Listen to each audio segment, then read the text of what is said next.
Greetings Rummies and welcome to Rum, the channel sharing the joy of sim racing, and today we are watching the ASRC on the most beautiful of all oval tracks, at least the most iconic for one of the most iconic races on oval tracks, the Indy 500.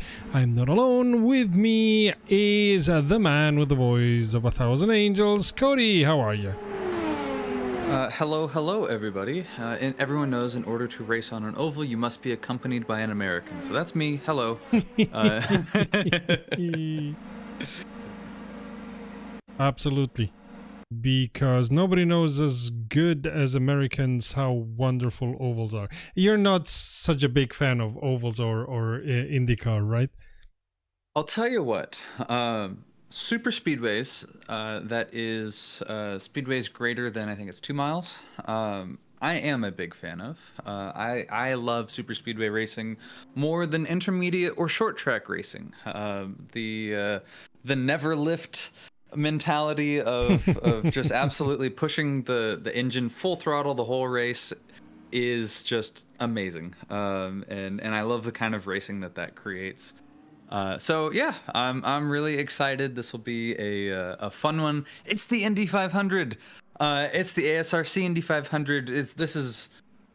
Oh man, we've been doing this for a few years now. Yeah. And I'm really excited to be back in R Factor 2 commentating this race. Going to be a good one to watch, and congratulations to the drivers who have qualified. Wait, we're in a warm-up right now. Yeah, correct. So, okay. We have 10 minutes of warm-up before the race starts.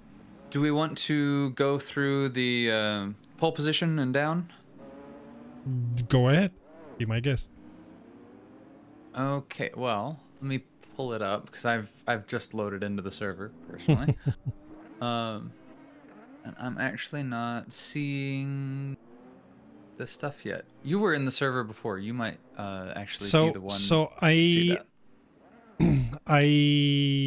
am not in their live server because for some reason it didn't let me in. So I'm in the R Factor 2 server. So of course what you're seeing is live, but they have this live information server, this website, and I was not able to get in there. Radio check. Ah, okay, I see. Well, never mind then.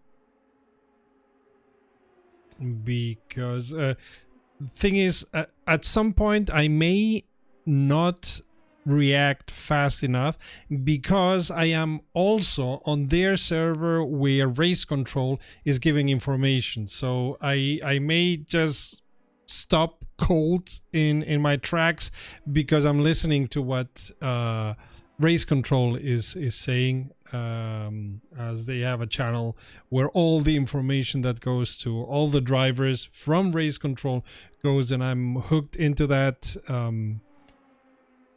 Well, you know how it is. You sometimes, when you're listening, you are not able to think straight. Like chewing gum and walking can be difficult. I suppose.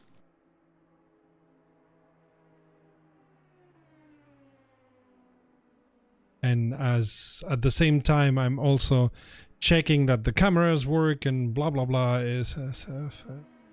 Can be a little bit much. At some point we will have 100 people that are gonna take care of 100 cameras, but that's gonna take a couple of more patrons than we have.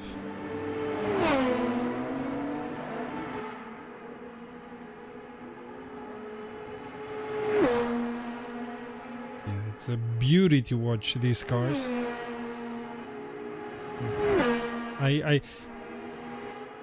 I know people criticize R Factor 2 for many reasons, and many of the reasons are correct, but I think that the R818 that they published preparing themselves for publishing the IndyCar sim, which never took off, is one of the better cars that Studio 397 have ever produced. Yes, and that's the car we're racing today. And of course the oval configuration, because this car is available in 3 configurations. And that is oval, road, and short oval. Because of course you need different aerodynamics depending on where you drive, and I think the standard setups are a little bit different, of course, as Yes. was to be expected. While we're watching these drivers do the warm-up, in 2 weeks, the ASRC and we with the ASRC is gonna be at Detroit Belle Isle. Like, not the new Detroit track, but Detroit Belle Isle. Cody, do you have an opinion of the new Detroit track compared to Belle Isle? I gotta pull it up, honestly. It's really similar. It's in the same like footprint of the original '80s Detroit street circuit that Formula One raced on, and that one always felt really, really tight. Especially there was this very small hairpin, very short hairpin. This, I'm sorry, very short S's section that was incredibly tight. This new one is a little tighter, uses that same like tight S's section and not a whole lot else, which to me was one of the worst parts about that old track. And then the rest of it is just right angle corners. So they took away some of the interesting bits of the old Detroit street circuit, and then kept a lot of the like straight line stuff that, you know, it's, I'm ambivalent about it. I feel like it was a downgrade from the old Detroit street circuit, which I already wasn't a huge fan of. I've driven that in what else but Assetto Corsa, and only liked it so much. In the 2023 one, I haven't driven it in a sim. I have seen highlights of the NASCAR race at the new Detroit street circuit. I haven't seen anything else there, and I wasn't terribly impressed one way or the other. I think my overall thing is that it became more forgettable. Yeah, so I do have a strong opinion. I love Belle Isle. I think it's great to drive and great to watch. And the new Detroit one, I haven't driven it yet, but I've watched IndyCar already racing twice there. And there's a couple of corners that even the best drivers have issues navigating, because they are a bit too tight, and there's a couple of bumps just before the corner or just in the middle of the corner, and there's no way to keep your car stable there. So yeah, no, the new Detroit configuration is not my favorite. Much to the contrary, I'm a big fan of Belle Isle, and I'm sure they had their reasons. I haven't found out which were the real reasons, but I always shed a tear for Belle Isle. Yes, absolutely. So with the time we have left in this warm-up, I want to talk about the fact that this is part of a championship. ASRC has been going on for a while now. I think it was June? Yeah, so this is the seventh. This is the seventh race. We showed the Miami race, but in between we had the ERA races, and therefore we were not able to show them because they were both at the same time.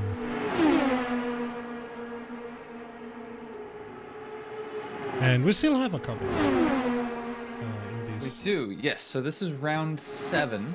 Yep. We have the Indy 500 here. and we're going to have all the way up till round 12. So, in the middle of the season here, I have found the. Oh no, I found the race results last round. Do we have a tally up of the points so far? I thought that I found it, but I hadn't. No, I haven't found it. I would have to look deeply into the Discord of the ASRC. But I can tell you that I can tell you the next is gonna be Detroit, as I said. The one after that is gonna be Watkins Glen, which is always fun to see. After that, we're going to Nashville. If I remember correctly, Nashville is an oval, a super speedway. So then we're gonna go to Laguna Seca, and Laguna Seca on real life IndyCar cars must be horrendous, because I'm pretty sure that corkscrew reduces the height of all the drivers by a couple of centimeters at the end of a race, because that's an enormous compression. Yeah, I was thinking that's a real good way to get real short. And after that, we are going to end the season in the Miami Speedway homestand. That's gonna be at the end of August.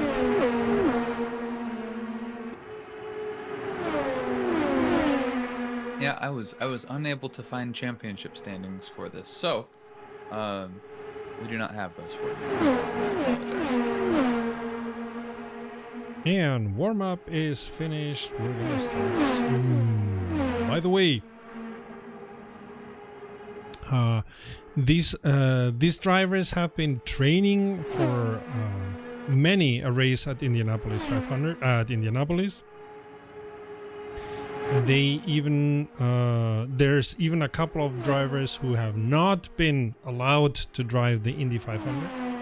So I expect the level of racing to be quite high, as I said, they have been training. They had a, so to speak, a practice Indy 500 last week, and they have had many a practice race with multiplayer race during this week and even yesterday, in which some of the drivers who had too many penalties had to prove that they were good enough and they knew well enough how to drive IndyCar on ovals to be allowed to be here.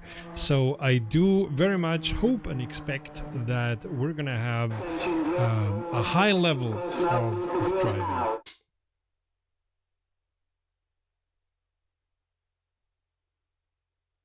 And the race is gonna start quite soon.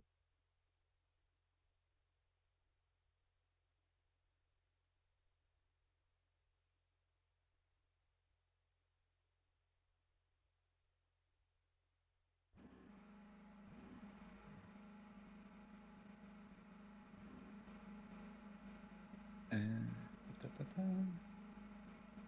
200 rounds, round and round we go on Indianapolis. Make 500 miles, because Indianapolis is, what is it, 2.49 something, so they round it up and say 2.5. yeah, it's essentially 2.5 miles. It was designed to be 2.5 miles, and I'm sure if you traced the outside of it, it's probably closer to that. The inside's probably a little lower, you know.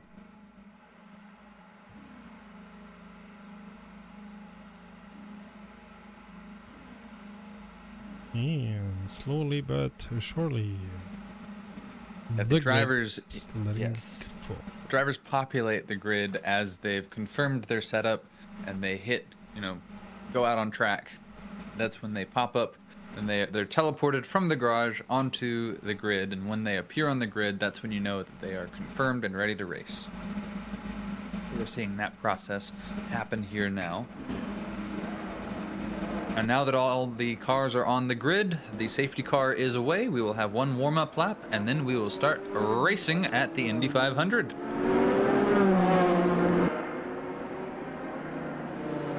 At the moment, everything pace car soon. Thinking about changing, I have to change the taillight because the information is not anymore the one of Python.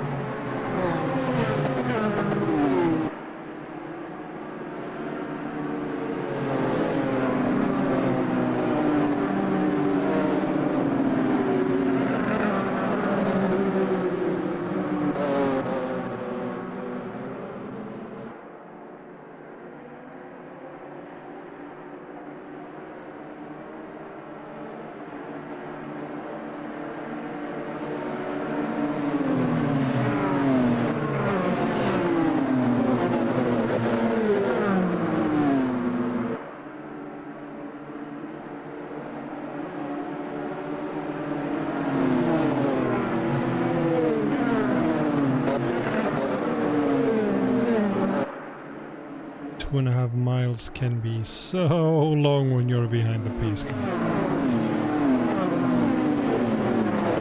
Yep, and you've noticed the pace car has stayed in, so we have one more at least lap to go. We'll see. There we go, the lights are out on the pace car, and that means that the next time around we will be going green. That's here. Okay.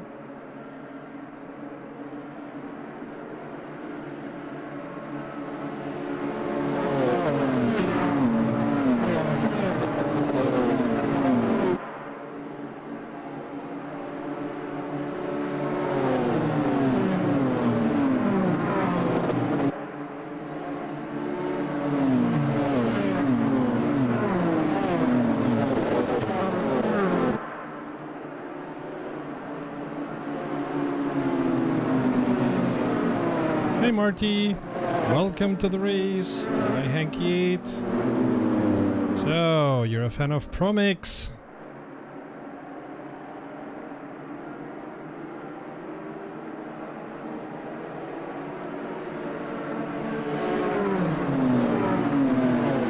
Rounding looks to be the final corner here right now.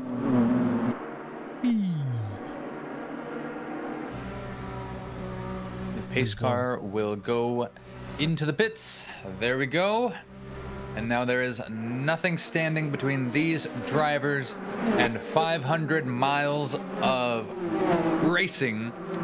Right when the cars go across, flag waves. Here we go. Let's go racing at the Indy 500.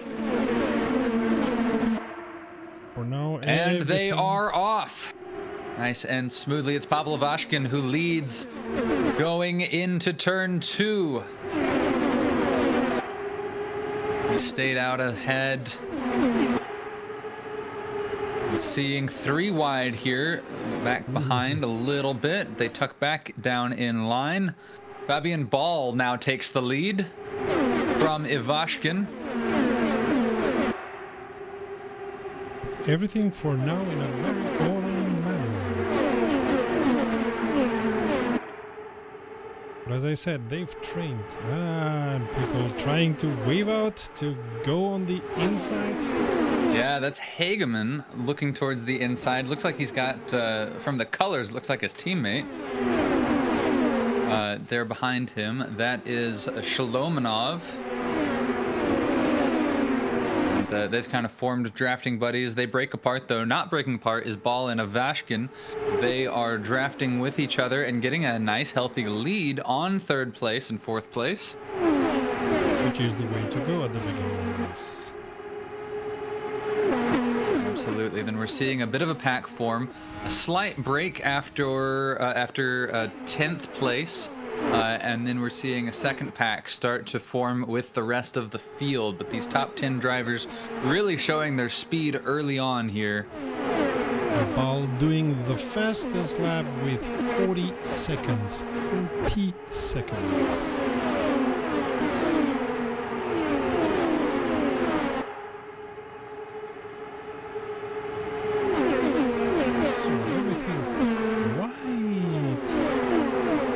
I was gonna say calm, but that would be absolutely the wrong word.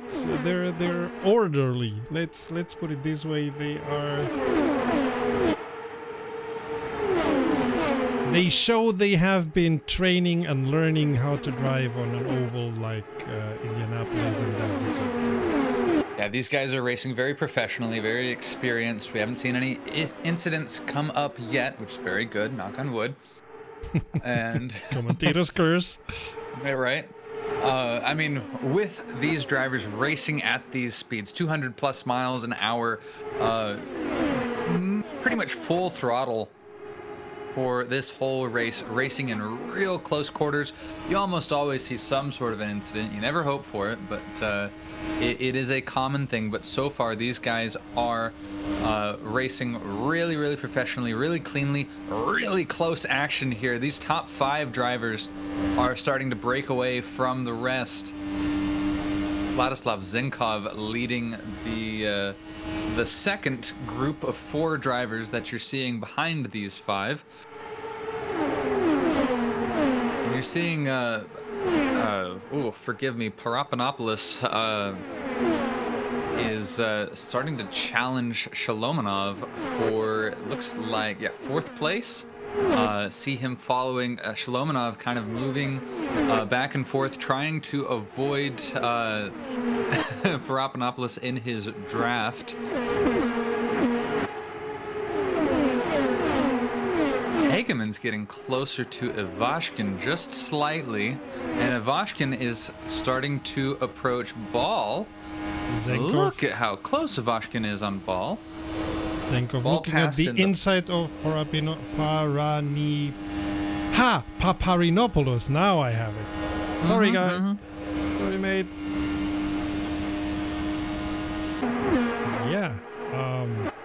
We are seeing diverse battles, but they are very concentrated. Like, do I get? Do I not? And surprisingly enough and wonderfully enough, they are being quite restrained, like not forcing an overtake. On the other hand, it's 500 rounds, of which we are only on round 7. There's a lot that can and will happen also with regards to strategy, which is one of the biggest points in ovals, and especially in the Indy 500.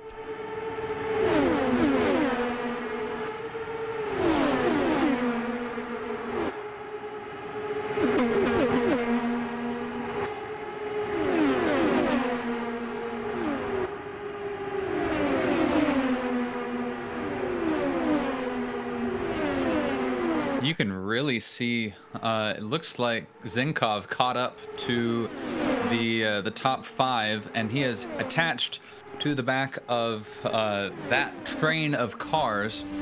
And now there is some significant space between 6th and 7th down through the rest of the field.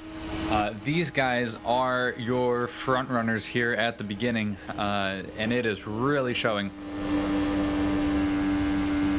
Ball's got a little bit of a leeway on the rest of them, but that can change in a moment. Yeah.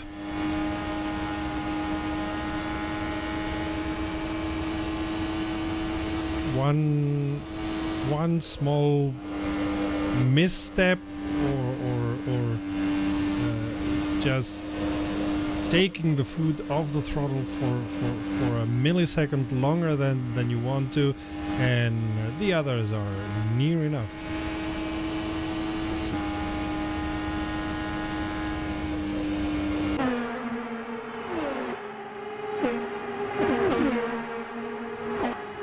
Just so you know, we have 24 drivers on track, which is less than in the real live Indy 500, but still more than enough. Yes, I believe typically it's 33 drivers in the Indy 500, so we've got a 2/3 Indy 500, but it is the full race distance.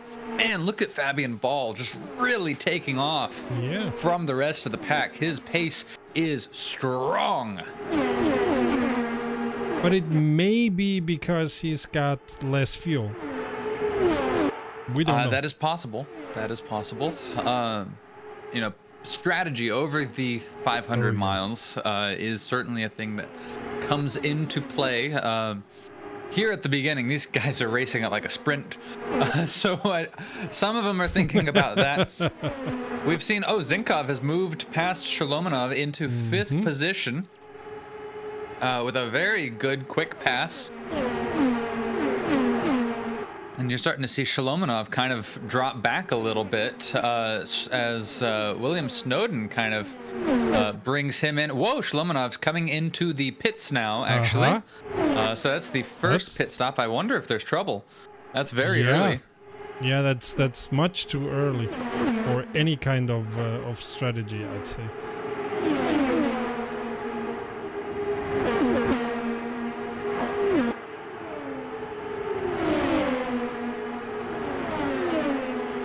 Indianapolis has now been passed by Hageman, and there's Zinkov, who dipped down into the grass for a split second as well. I don't think it paid off, but it didn't hurt.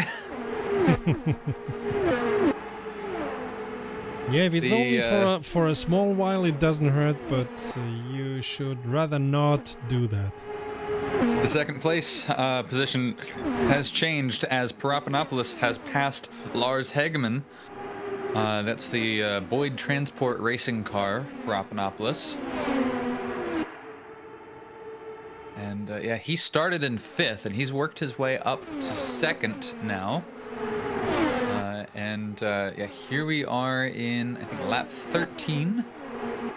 It's not Paropanopolis chasing down Fabian Ball, but they have 2 seconds between them.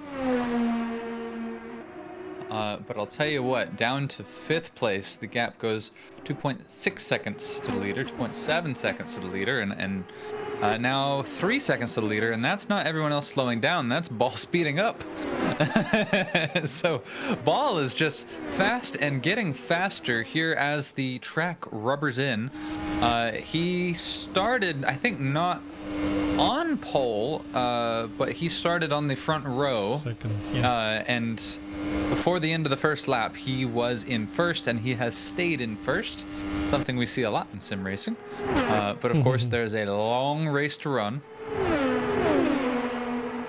Zenkov, by the way, took over 3rd position, and Ivashkin is trying to take 3rd position from Hageman. Ivashkin seems to be a team partner of Zenkov.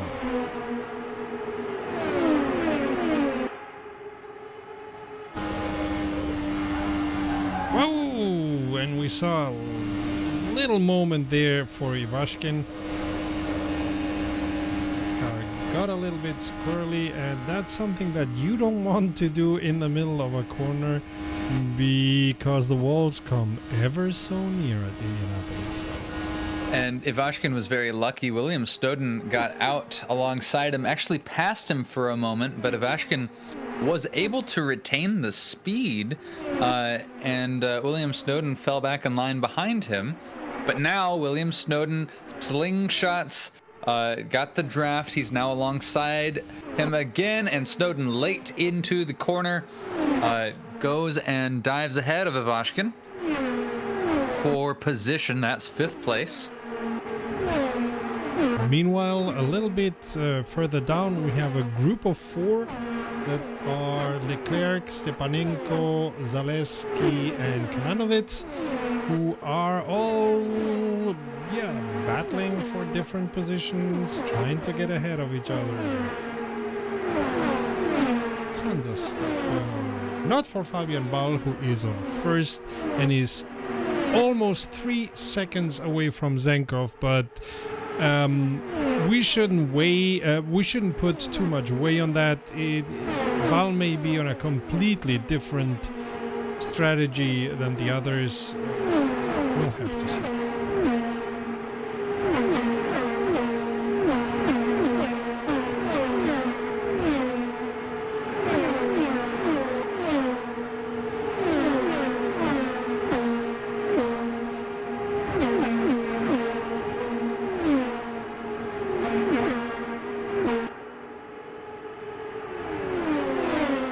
look at Ball now, 3-second gap on second place. Oh, William Snowden, he's passed Lars Hagemann on the straight and diving into the corner of, I think that's turn 3. And yeah, Snowden, he started in 6th place. He dropped down 1 position early on, and then it's just been an upward trajectory. Every single lap now, he has gone up a position and is now into 4th. And Paparinopoulos coming ever so near to Zenkov, and I wonder if he'll start an overtake. No, not yet, not on this corner, but Snowden is very near to him, so he either gets in front of Zenkov or he'll get eaten alive by Snowden, the way I see it.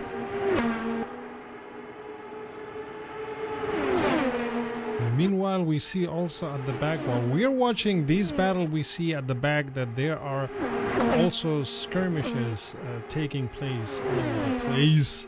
So this is gonna keep hot for a long while, and we are on lap 20 without an incident, knock on wood. That's the most fun to have at Indianapolis 500. Watching them race. Oh, Zenkov is taking it.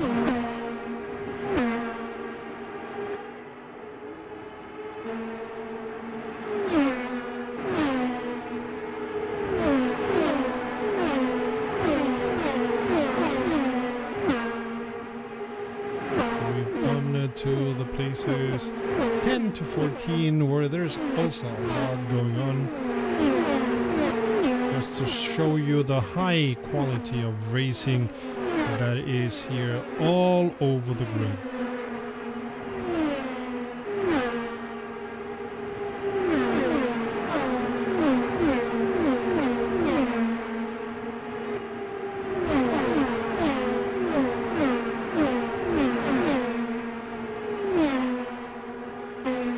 Because there's a lot going on. We have Zenkov, Paparinopoulos, and Snowden for second, so to speak. We have Kananovitz, Ivashkin, Stepanenko, and Leclerc for 6th. We have Zaleski and Hauk 11th. We have Perez, Ferreira, Oliveira, Meshkov, and Hagemann for 17th. Hagemann dropped down because he went into pits. So we have more than enough buckets, while Bal is 4 seconds away from the second placed Zenkov. I'm pretty sure that this is a strategy thing, while Paparinopoulos took over second place from Zenkov.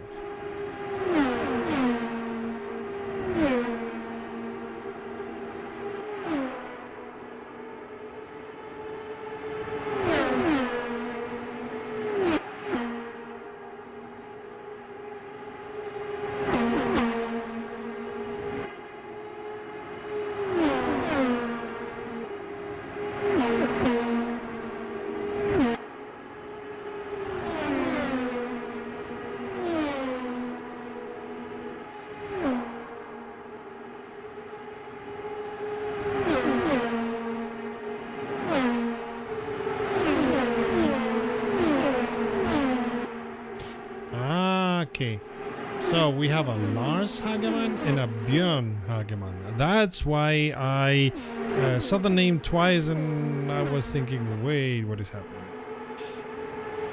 And meanwhile, we are watching the battle for 6 between Stepanenko, Path, Ivashkin, Kananovitz, Leclerc, Haug, and Palacios.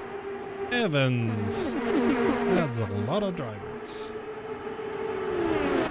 That's how it looks like. Take Ivashkin, that's how it looks like from the inside of the car.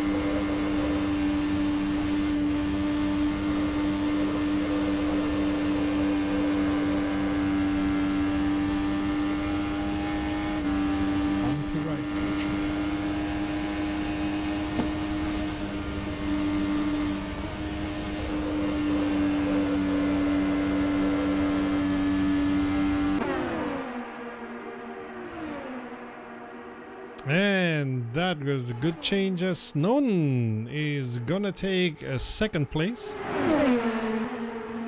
Though I have the impression this is not a battle, they are just taking turns in being the one breaking the draft so that the others can profit from it. Much like cyclists do.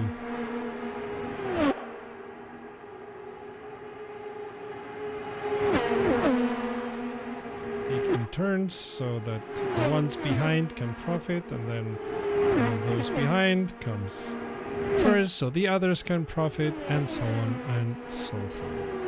Savelyev in pits quite soon.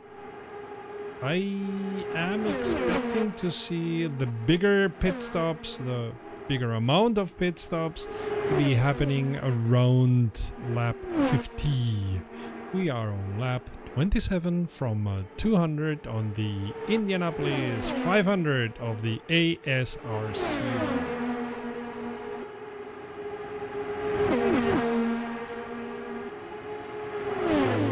Vehicle mod as well as track are our official content from R Factor 2.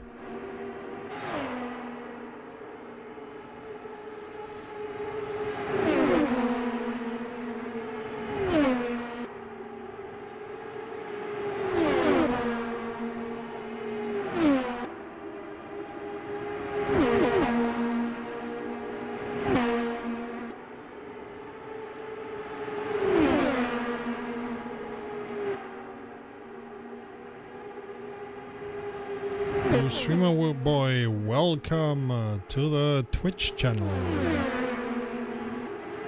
Hope you're enjoying the Indy 500.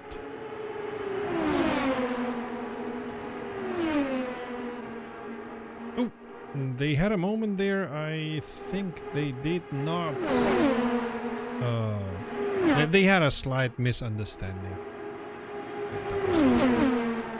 Let's see what happens further down with 6th and followers. Drafting from each other, some breaking the draft, as you can see.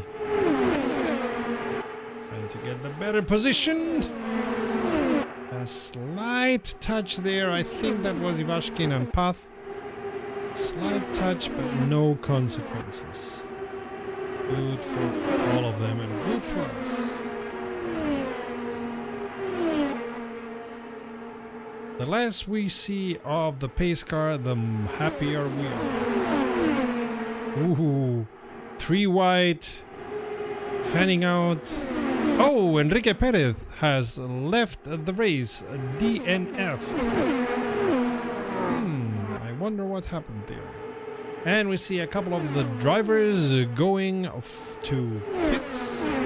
That would be Ivashkin and Leclerc. I do expect that these are planned pit stops.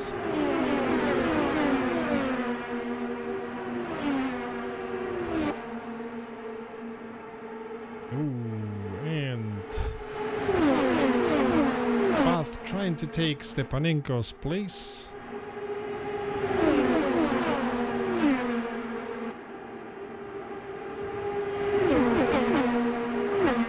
Of fanning out happening here. Path going on the inside. And nope.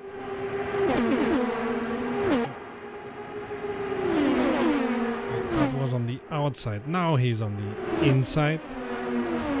Really is trying to take aha. And Palacios going on the inside of Path. Taking the position, and Stepanenko loses 2 positions at the same time. I suppose that Palacios and Path worked together to make that double overtake happen. Now we see Dumont looking on the inside, not making it stick.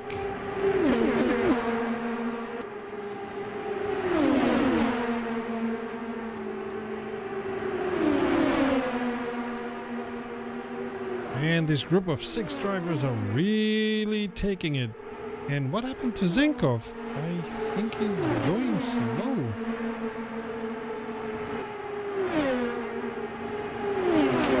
Lost almost a second to Paparinopoulos, if I see it correctly. Unless that's not Zenkov, the green car that we see in front of this group of 6. Ferreira got a penalty. I suppose it has to do with his pit stop.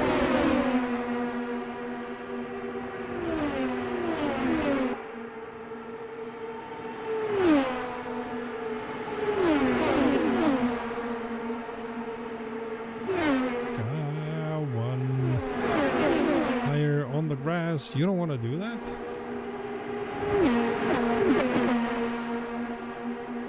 Let me check.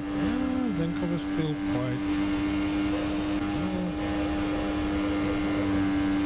further away, and Palacios is much further away.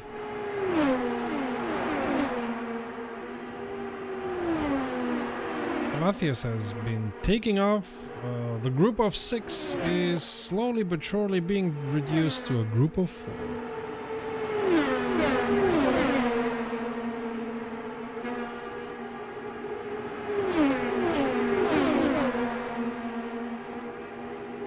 Ball going into pits, therefore relenting his first position. Going into pits at lap 36, so he may have had less fuel in the car than the others, but also Zaleski is in pits.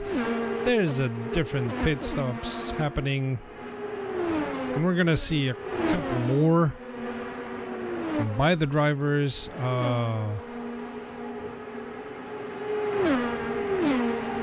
During these 164 laps. And we see Path going into pits. So at the moment we have Snowden on a first position as Ball went into pits. Then right behind him we have Paparinopoulos.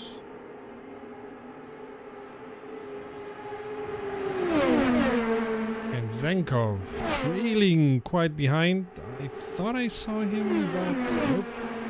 So we have 3 drivers in pits: Stepanenko, Zaposhnikov, and Path. Bal came out of pits and is now in 12th position, which doesn't mean anything. Zenkov and Hageman going into pits. So I was wrong with saying that we're gonna see most pits on the 50th lap. It's the 38th lap, and we're seeing a lot of the drivers going into pits for, I suppose, a splash and dash. I don't think they're changing tires yet.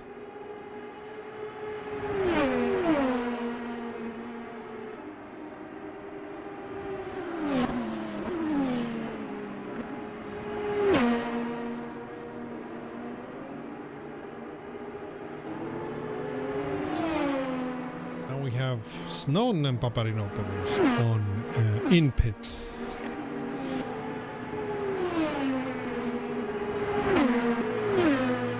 So I'm struggling to find a car on track because every time that I choose one of them, poof, they go into pits. So we're checking beyond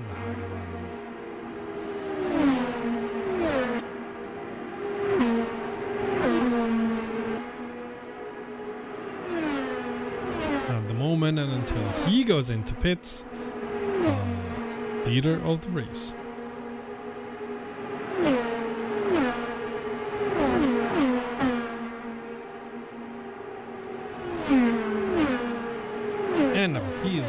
into pits, which brings us back to Fabian Ball on first position.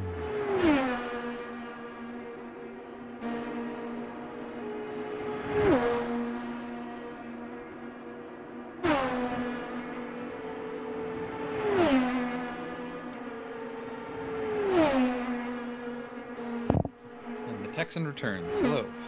Hey, Cody. So we have had the first pit stop shuffle, which ends in Ball regaining his first position and Snowden on second. Papadinopoulos is still in pits. And I think that we're seeing what R Factor does best, and that is bugging out. So let me turn off the tower. On back again. Now it still shows Snowden in pits, which he isn't. This isn't Papadinopoulos. Although now it noticed that Zenkov, Hageman and Path are not in pits, so hey, at least that. We have to completely stop the panel.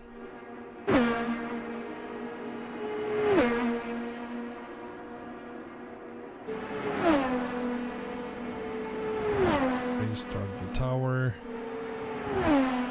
Any luck? Yes, now we see a little bit better.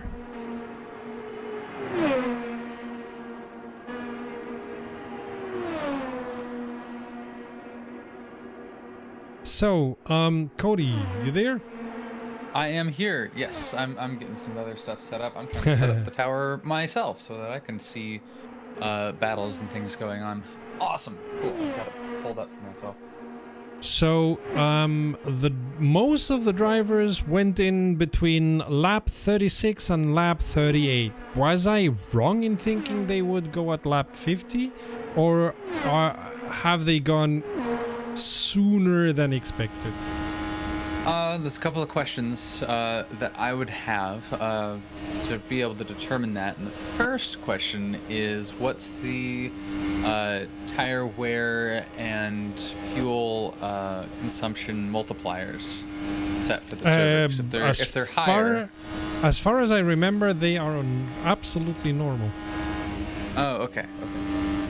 Well, in that case, then it may just be that you're not trying to push the whole thing, because I mean 500 miles is a long race, but it's a little bit short of an endurance race, so we're not quite where it's like, oh, hey, go to the last, couple of drops and then come in. I think these guys kind of have spaced out what would get them to the finish, and so it's probably one of those things.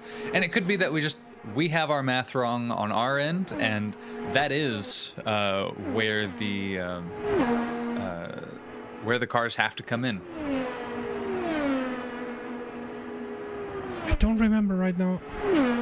These are normally things that I remember. I don't remember right now when normally cars on the Indy 500 go into pits.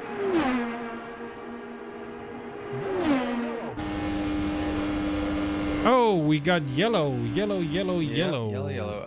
But it's gone. Okay, so a driver may have just had a bobble somewhere. Oh, Carlos Enrique Perez has DNF'd. But that looked like it was. No, but that's already. Ago. Yeah, that's already. So yeah, I don't know. It may have just been someone got a little spun around and then got going again real quick. I'm still seeing the yellow come up. I'm seeing drivers slow down. Exactly. I think we have. I'm not seeing. Yeah, the pace car. Issues. The pace car is coming out. Yeah, I'm not sure what the incident was that caused this. I didn't see anything on my screen. I've been clicking around. I don't see anybody with visible damage. We didn't see anything that would indicate that. This might just be someone got a little loose, Safety car in and second turn. our Factor 2 counted it as a crash, when in fact it wouldn't otherwise be registered as one.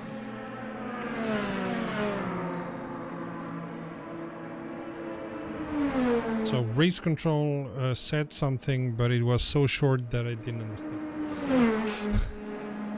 Tough luck.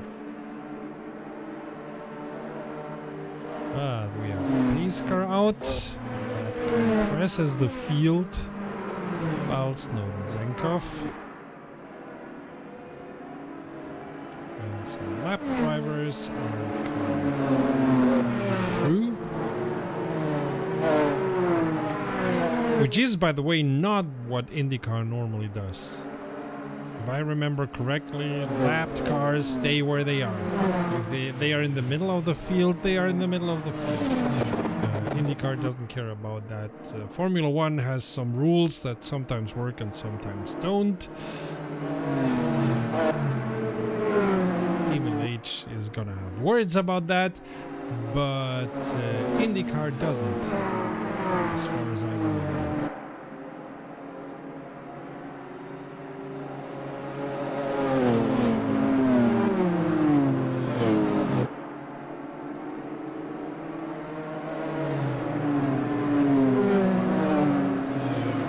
Does IndyCar have a lucky dog? Oh, whoa, Jair Oliveira, under caution, has spun and gone into the wall. Whoops.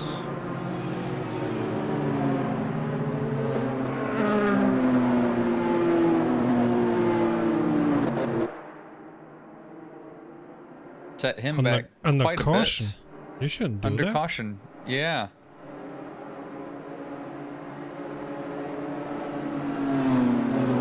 We mentioned it, but Meshkov went into the pit, took this opportunity.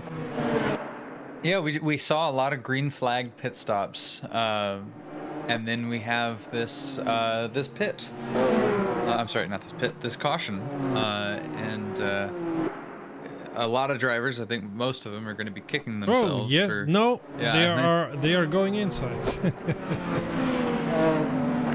They're doing. Yeah. I suppose it's time to top up.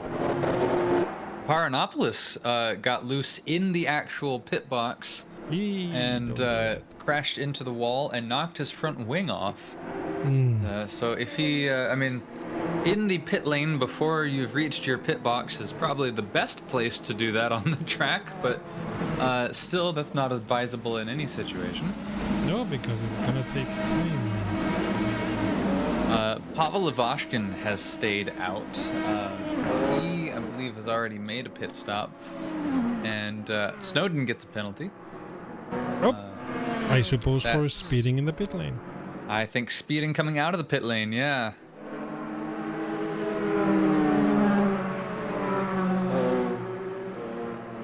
So we got our first pace car at round, what was it, 39? Somewhere around there, yes, yes.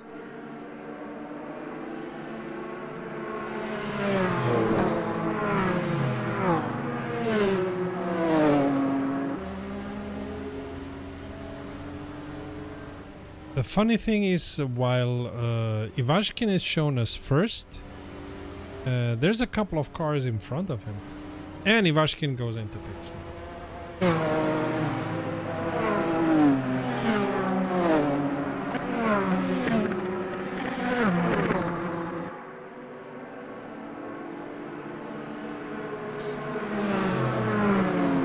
It's an interesting thing. Like, if you have done your pit stop something like 5-7 laps ago, do you go into pits again? Do you top up on fuel and see to it that you skip, I don't know, second and third pit stop because of this pit stop on the pace car? Well, you know, I do not know the answer to that. I think early enough in the race here, they're wanting to make sure their car is as fresh as possible, and this kind of became a new option to do that. May have been that some drivers who didn't take tires figured, you know what, now's as good a time as any to take tires. Yeah. We saw Pavel Ivashkin, who stayed out the first lap that everyone came in, now has come in, done his pit stop, and is now coming out on the back stretch, comes out in 18th place. So that leaves William Snowden as the leader. Again, the lap down cars are not getting a wave around. There's no lucky dog that we're running in IndyCar. So it is Snowden and then Zenkov behind him. Zenkov is for position, and then you have Hageman and Leclerc actually in 4th place. Not the Leclerc you're thinking of, but Matthew Leclerc.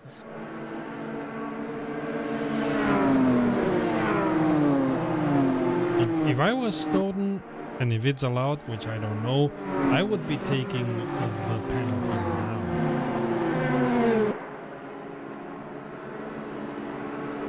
At least if it's a drive-through penalty, which is what I expect.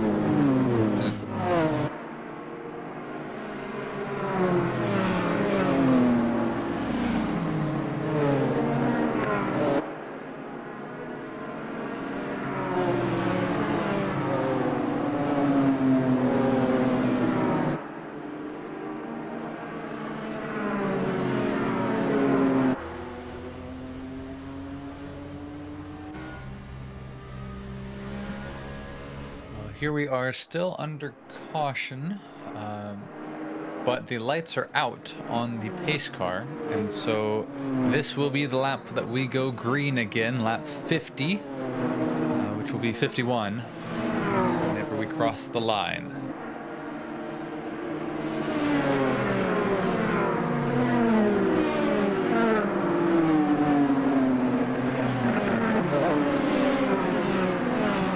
And Snowden, the leader, is Goes coming to serve into pit to serve his penalty.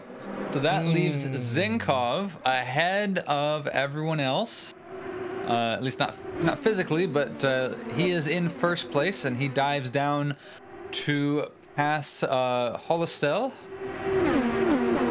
By the way, in case you are wondering, there are also no blue flags Yellow's at out. IndyCar. Yellow's out. Again? Yes, yellow flag is out.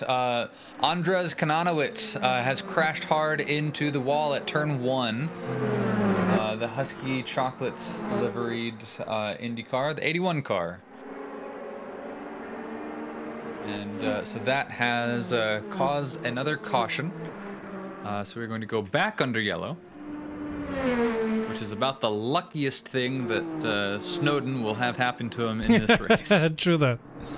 Kananowicz missing his front wing. Yes, so Kananowicz now gets to limp that thing back. You can see he's not able to drive that thing in a straight line. It's got a wobble to it. And so I can imagine that thing's not super easy. I don't think the pit lane is open yet, so he's going to have to wobble it around one more lap, and then he'll be able to come in. On the other hand, if You're it's on the wondering yellow... He didn't dive in. Wobbling on the yellow is is much easier than wobbling on the full speed.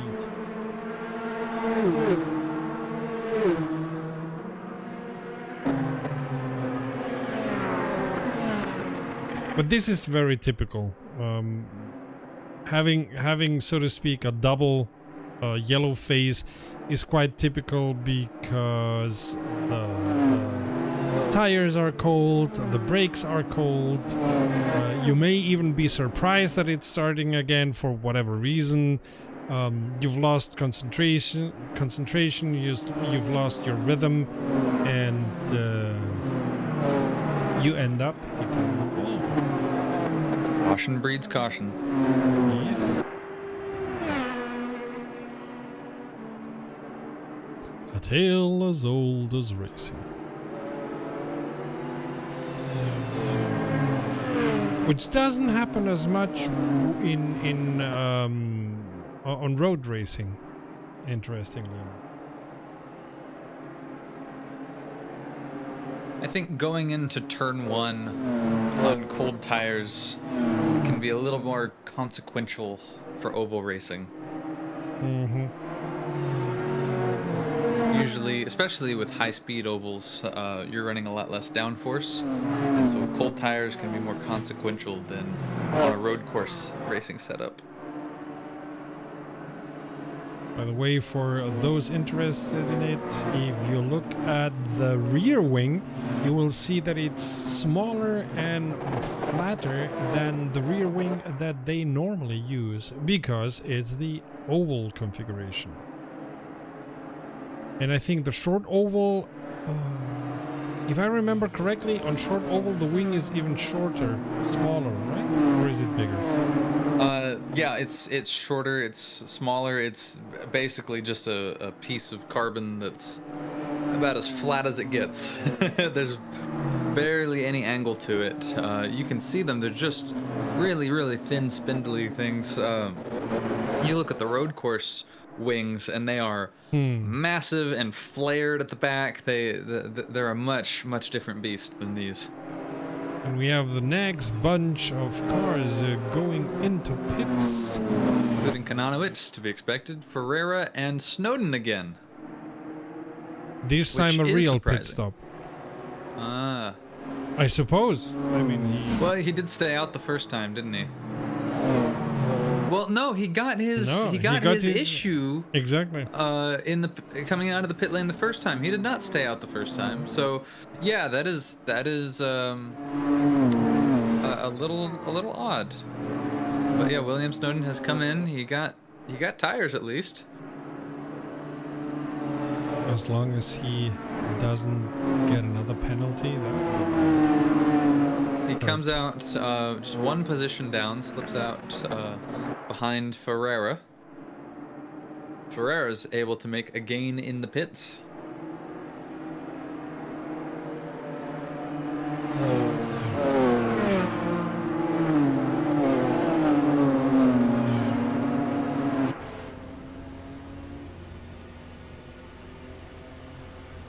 Interestingly enough, Zenkov is on 6th gear.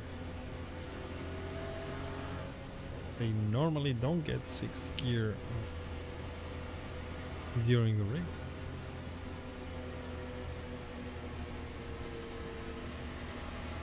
On normal car, this would be a way to save fuel, so maybe that's what he's doing.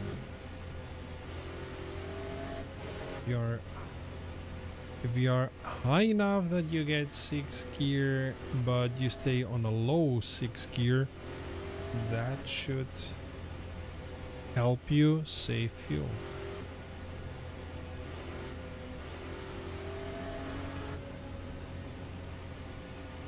Which is something that I think about every time I fill up the Porsche with premium fuel.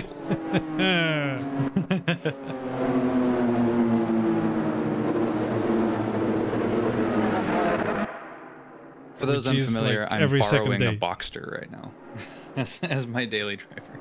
Well, I fix my actual daily driver, which has taken a while.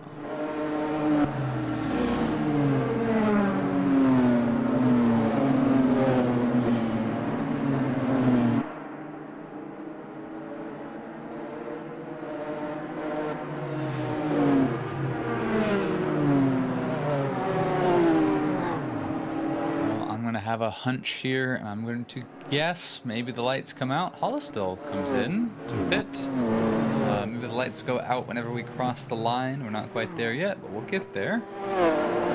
Yeah, so Perez had a yes, lost connection. That's why he didn't lift. Hollistill pits, and also Oliveira pits, and looks like Snowden comes in again. It may be that, we've seen this happen several times in R Factor 2. There's sometimes a bug with the penalty system that requires a stop-go penalty to be served multiple times. It doesn't get cleared. So that might be it. Because Snowden keeps stopping in his pit box and getting lifted up. The front tire's lifted up, set down, and then he goes back out again, and then he comes back in again. It may be that the stop-go penalty that he received is not being cleared. Yay. That is the most likely cause. We don't have an official cause. This is speculation, but that is a thing that we've seen before. Yeah, our factor 2 can be quite stupid this way, yes. And the lights are out on the pace car. Pace car dives to safety in the pit lane, and these cars are ready to go racing again. It is Zinkov leading, and it is Hageman and Leclerc close behind. Here as we go green. And Leclerc with a really early move to get alongside Hageman. Yeah. He's alongside. Can he make it stick? We saw Pablo Paz dive in. You saw the dirt get kicked up there on the inside line. Zinkov dives down to the inside to try to break the draft of Hageman's run. A couple of drivers fanning out and trying to find a better position.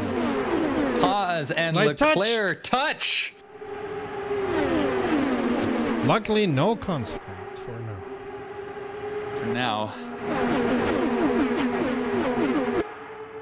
Wow, we see a lot of movement back there behind the leaders, but look at the leaders, Hageman and Zinkov alongside each other. Hageman's attempting a pass along the outside. You see him swing around Vladislav Zinkov. He wins that round, but Hageman is still behind. Hageman getting a really good line off of Zinkov. He's drafting along. He's going to be alongside him. There we go, slingshots to the inside. You see Paz looking towards that outside line as well, trying to follow Hageman. Hageman doesn't quite get it done, but he's still behind. Ooh, we saw a little bit of a mistake maybe from Tim Hawk. Ripple back to the car behind him. And it looks like Pablo Paz has got a good draft on Hageman. He looks down. I think he broke the draft too early, but he's really close to Hageman. Hageman trying to pass Zinkov gets these guys a whole lot closer. You see Paz glued to the back of Hageman now. Leclerc as well with the overspeed, and it looks like Leclerc's going to be challenging. And Hawk gets passed by Leclerc only for a moment. Ooh, another touch there. So we're seeing a lot going on here. Whoa, my goodness. Restarts are exciting, especially in oval racing. This is why I love a super speedway. Pablo Paz dives down to the inside. He's alongside Hageman. He's in front of Hageman. Woo, what a pass. My goodness, the difference that one corner can make. Go ahead. Yeah, Leclerc trying to get also in front of him. Ooh, a lot of fanning and toing and froing all around here on the first positions. Of course, drivers have, I suppose, new tires, fresh, full of fuel. I cannot emphasize enough how much the corners on this is 4 mostly identical corners where in these cars you are at maximum speed, basically throwing yourself at the outside of the corner and hoping you miss. That is the way to drive the Indy 500. That is what these guys are doing lap after lap in close quarters at over 200 miles an hour. And look at these guys. Oh my goodness.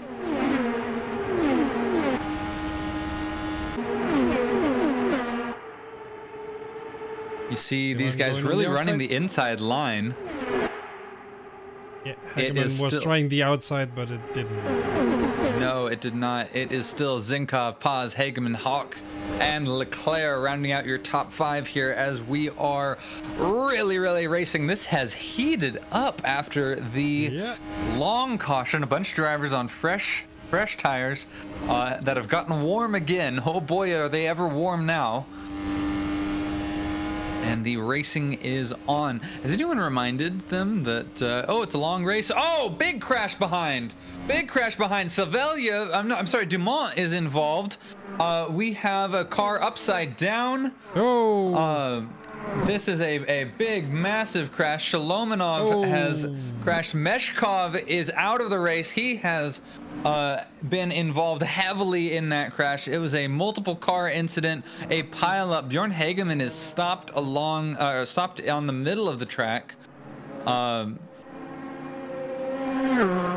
Sapozenikov was one of those cars that you saw crashing wildly, and a big one, Ivashkin, one of your early major players in this race, has sustained heavy damage.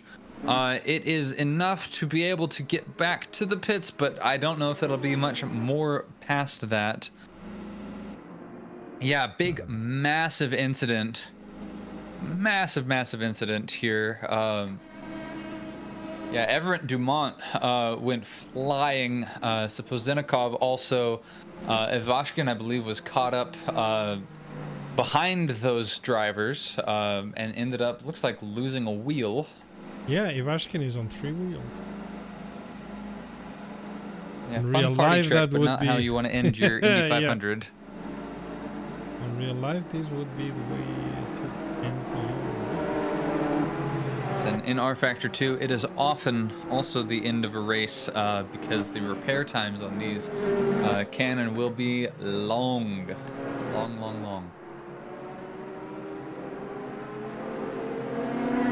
Well, we've had our first big one.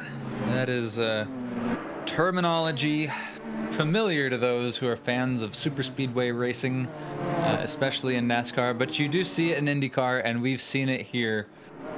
Big race with a big crash to cut it, or at least segment it. I was gonna say cut it short, but we're still racing.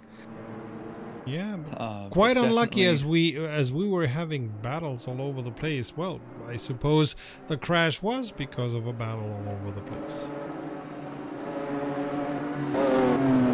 I think it started with the drivers down in 10th and 11th. They were leading the second pack. You know, we were following the first pack of leaders in the race, and then there was a bit of a gap around 7th, 8th position, and then you had the beginning of the second pack, and the crash happened towards the middle front of that second pack of drivers, and they got into each other in a corner, went hard into the wall, and took several drivers with them. This is a thing that you often see. If you're going to see a crash at the Indy 500, it will usually be in one of these corners. And oftentimes it'll bounce back onto the track, as we saw with this. You're seeing all the leaders coming into pit, at least almost all the leaders. Pablo Paz and Tim Hawk and Leclerc have all stayed out, but that's just for this lap. They may decide to come in the next lap. I think fewer drivers will probably pit this time around because we have pitted so recently. Some of these drivers are going to be of the mindset of, hey, if I stay out, I get to lead a few laps, have some open air, fight for the lead, and gain some track position.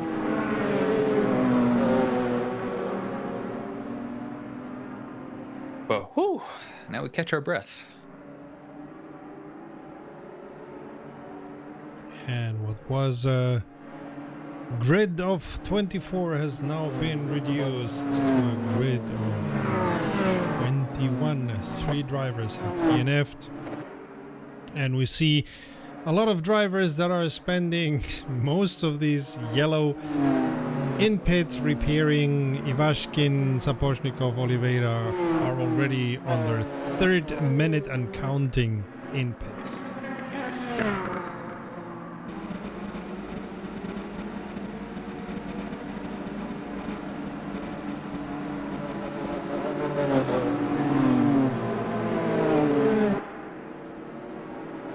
And yes, Sapochnikov. No, Ivashkin. Ivashkin was the one on 3 wheels. He is still. I mean, we are at lap. What is it? 66. So there's Yep. still over half of the race there, so you never know.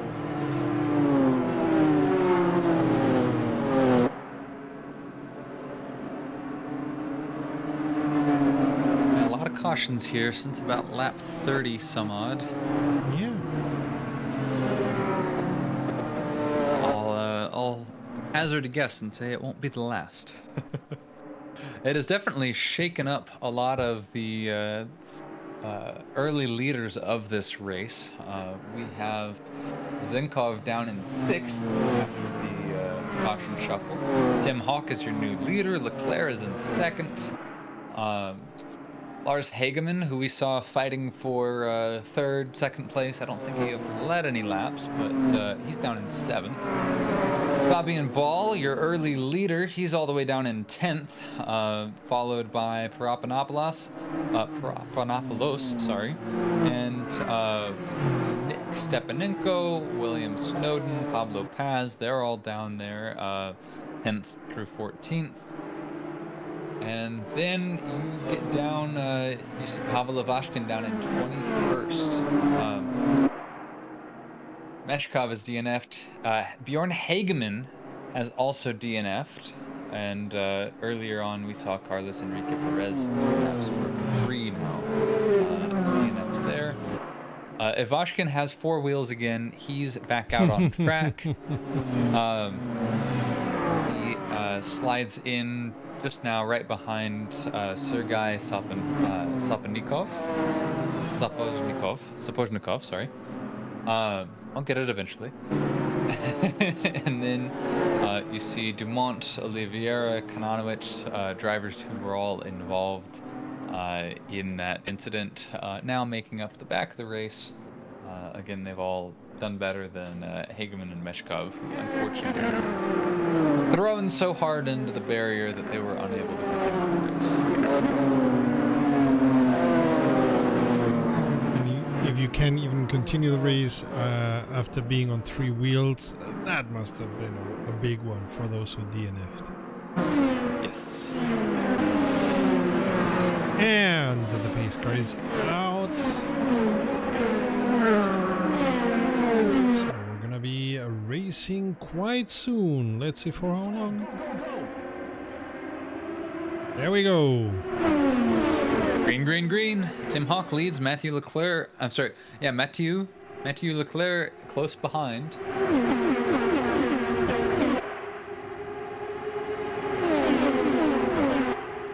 And it is Savelyev trying to get ahead of Leclerc in the draft. A lot of swinging around, trying to break the draft, the car behind. Could be a double-edged sword as well, because you're also breaking the draft of the guy in front of you that you want to be in.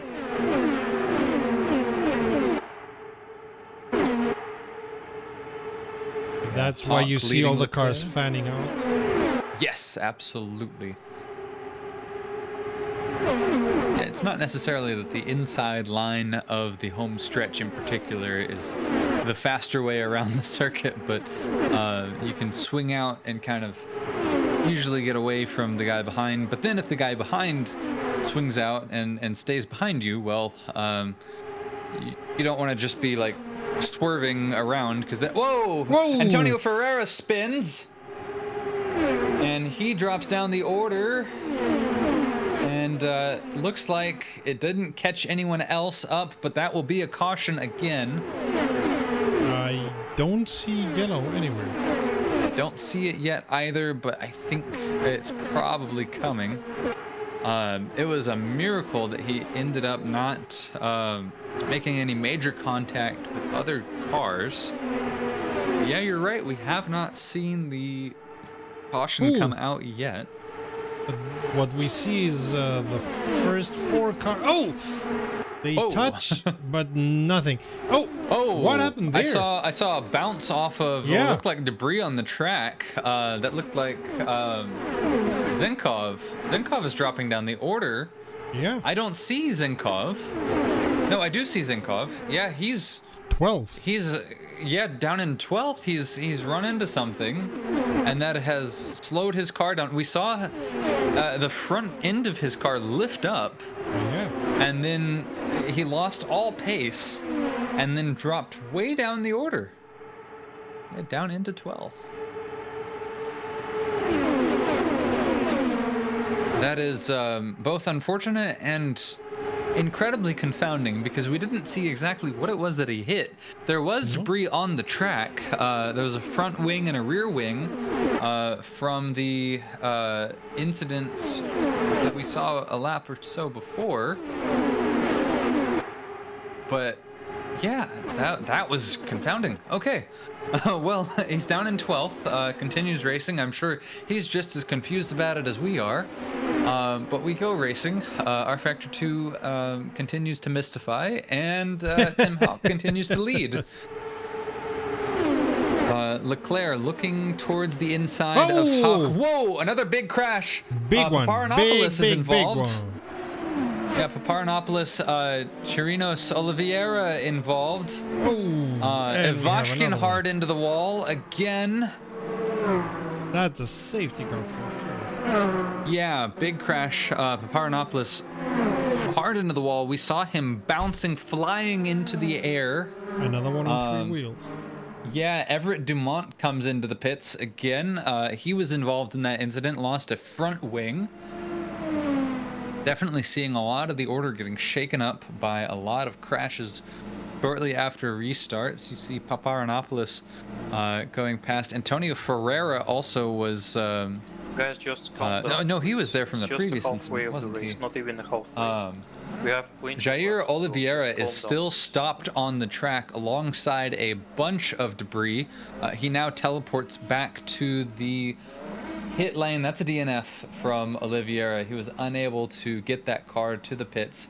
Jesus Chirinos is also a DNF as a result of that incident. We saw him also getting airborne after the collision with the wall. Yes, absolutely. And that was from 13th position that Chirinos took that fall. Paparanopoulos still in the pits. Pavel Ivashkin just getting away now. Pavel Ivashkin comes away down in 20th position. He's not having a good day at the office here. And we are 5 cars down, 5 drivers DNF'd.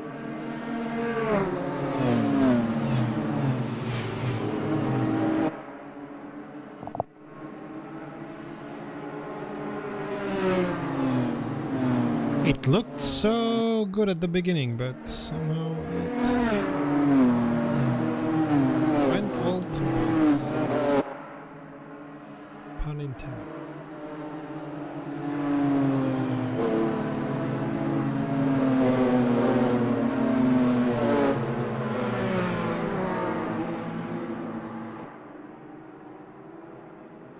Paparanopoulos, again, we saw one of the biggest casualties of that, at least of the ones that got to continue. I think Chirinos and Oliveira would argue that there were bigger casualties, but the Paparanopoulos, he's been in the pits now over 4 minutes.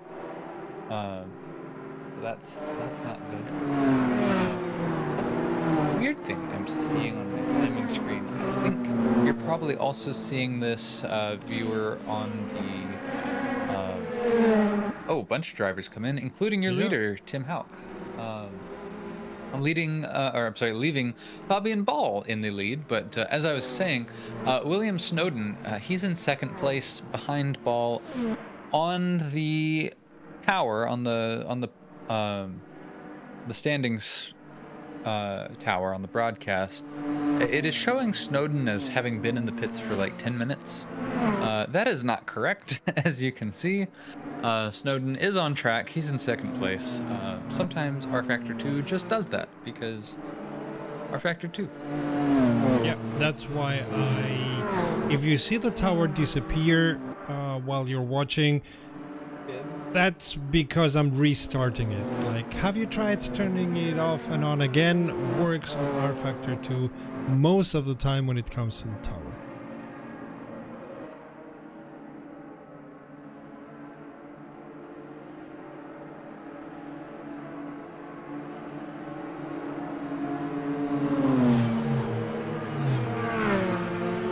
Indianapolis still in pits.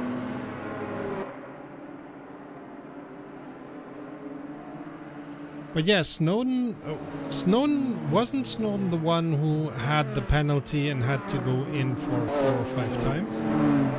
Yes, he was. So you see how sometimes it works, even if you have to go 10,000 times into pits, sometimes because of all these shenanigans with pace car and accidents and so on, you end up second.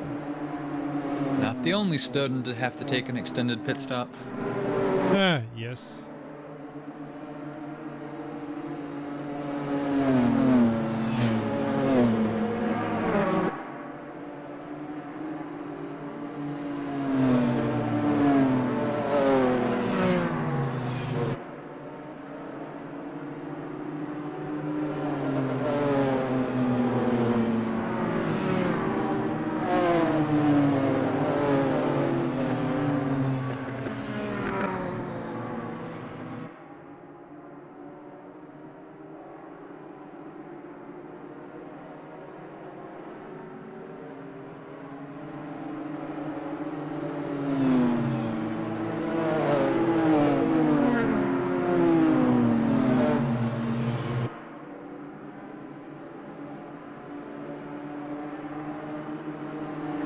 And we are on lap 76 of 200. And for now, the pace car has the lights on. A large amount of those within the last 30 laps or so have been under caution. And this is the last lap of this pace car section for now. Hope very dearly it's the last lap of the pace car at all, but as you say, caution begets caution.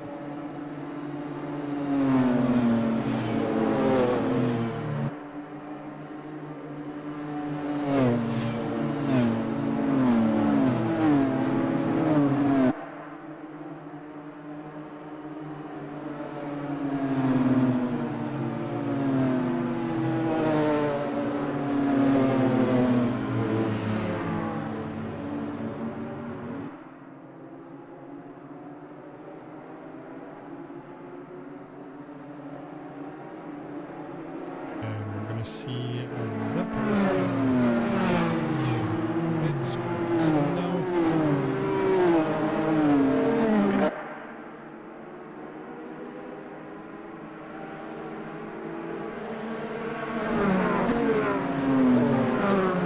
Here he goes into pits. We're gonna restart the race in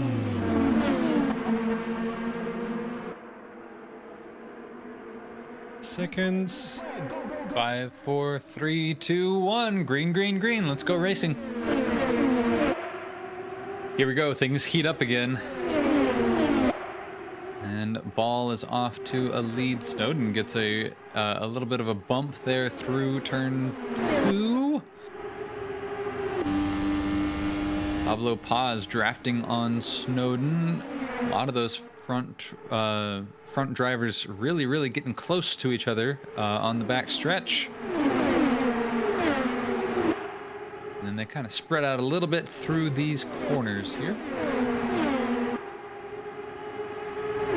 I'm watching all around. Now they are, while they are fanning out, they are still taking it easy. As easy as you can take it at 220 plus miles an hour. Which are a little bit below. Some drivers are doing 2 and 3 wide.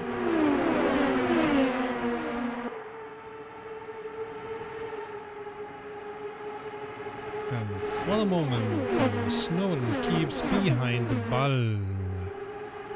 Path behind Snowden. And R-Factor 2 is trying to tell me that Savelyev is losing contact to the others, but he is quite near. That's nothing. In IndyCar terms, that's being behind the other one. Yeah, and you can see even now that Savelyev's starting to gain a little bit of that track position on Kananowicz, just a little bit. The thing about this race is that you can gain a lot and lose a lot in one corner. Look at that. Yeah. He's gained a lot. He's now approaching Kananowicz, who took a very wide line through turn 4. Now he's drafting on Kananowicz, and he went from being pretty far back to about to try to pass Kananowicz. I think he kind of looked towards the inside a little too early there. Remember, these cars are drafting on each other. They're not. The draft effect is not quite as strong as it is in NASCAR, where you have these big lumbering sheet metal stock cars just punching a hole in the air, but these guys are still making a hole in the air, and it is still faster to slip in behind someone. There's two things about that. Number one, you go faster, so you can slingshot around someone if you're in their draft. And number two, important in a long race like this, you can slip behind someone and not go full throttle, but go just as fast as them. Putting you in a position to pass them whenever you are ready, or to use less fuel so that you can beat them on pit stop strategy.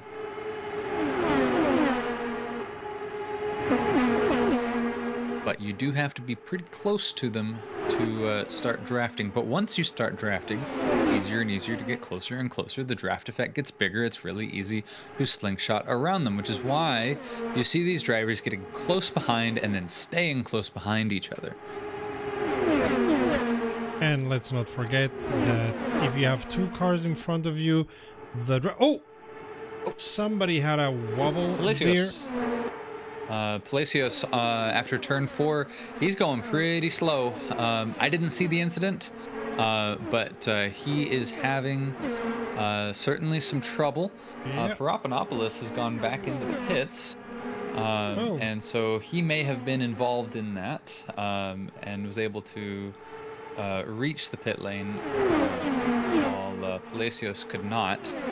Let me look. I was looking on board. Let me look trackside at Palacios.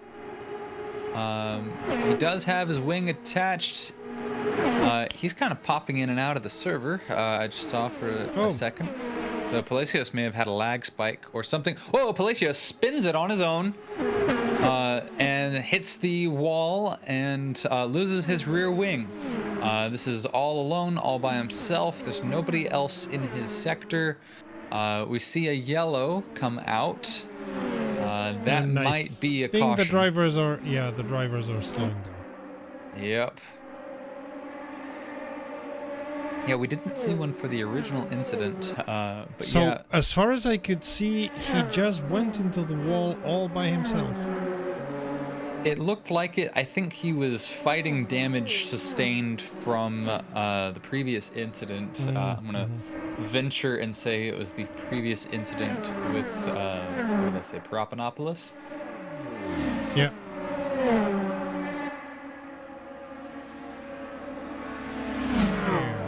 Here we are. Hello, pace car. Long time no see. Absolutely.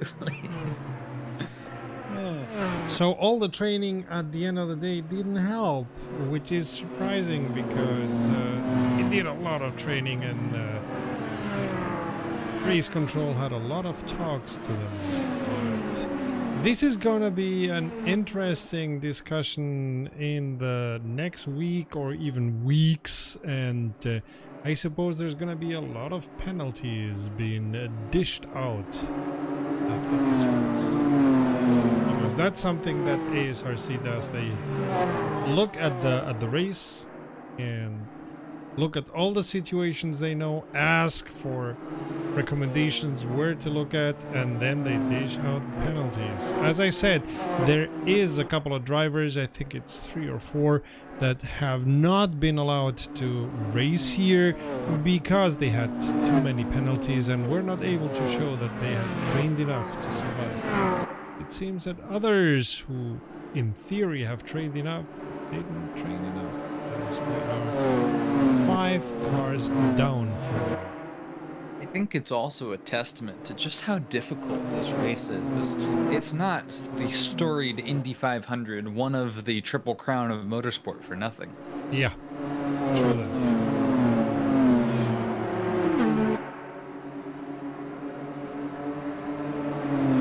We're seeing, looks like Shalomonov actually getting a rare wave around to pass the field.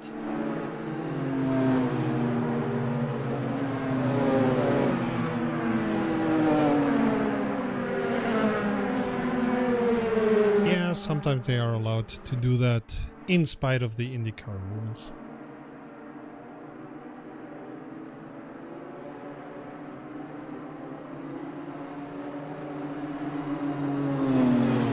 Oh, and I see that Savelyev has also DNF'd, so we're 6 cars down.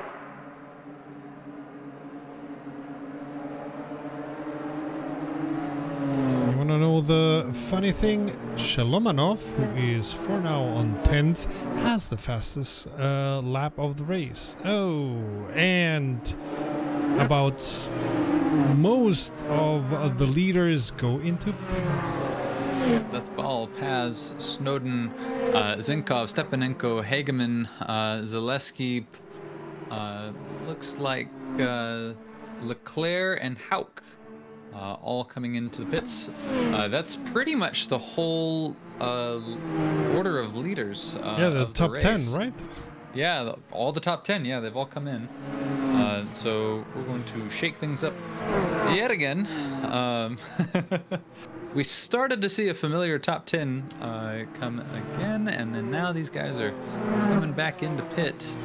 I am a little surprised at that. I would have seen drivers, I would have suspected more drivers would stay out with so many cautions in short succession.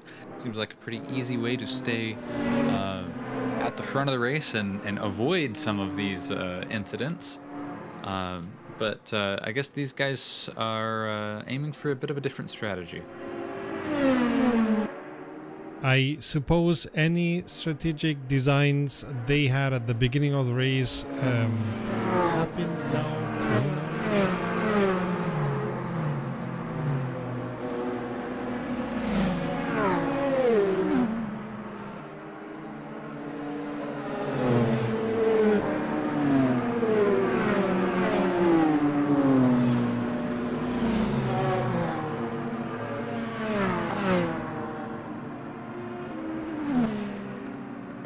Sapochnikov gets a penalty.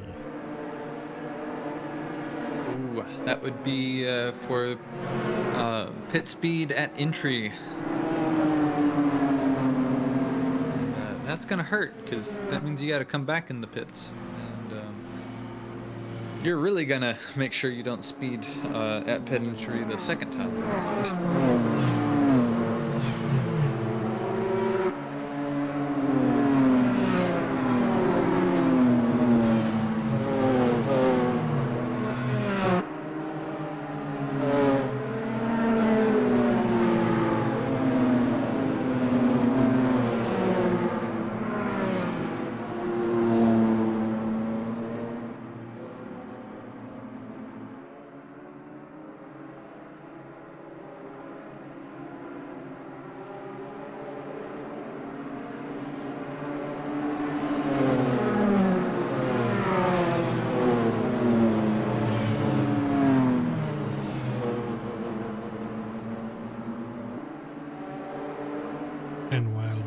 Is the leader.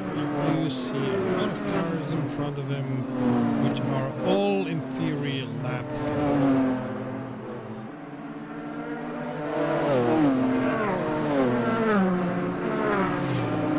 Am I correct in saying Shalomonov got another wave around? I'm not not sure. I have lost track of who is where. Leclerc has come into pit. Sapozhnikov close behind as well. But Leclerc, one of your faster drivers today. Which leads me to ask the question: who has the best lap of the day? And that actually goes to a driver that we haven't seen at the front a whole lot, but that is Yaroslav Shlomanov, who has taken that honor. He currently sits in 9th position. I believe we saw him involved in one of the more heavy accidents earlier in the race. It belonged to another Russian S name, Sapozhnikov, or at least Slavic S name, that got the heavier involvement in that crash. But Shlomanov, I believe, also may have lost a front wing in that incident. Hey, Jair. So join the chat now that, if I see it correctly, he DNF. So, welcome to the chat, but we would have preferred to see you on track. And the race has restarted. And we see Here we go. Shenanigans.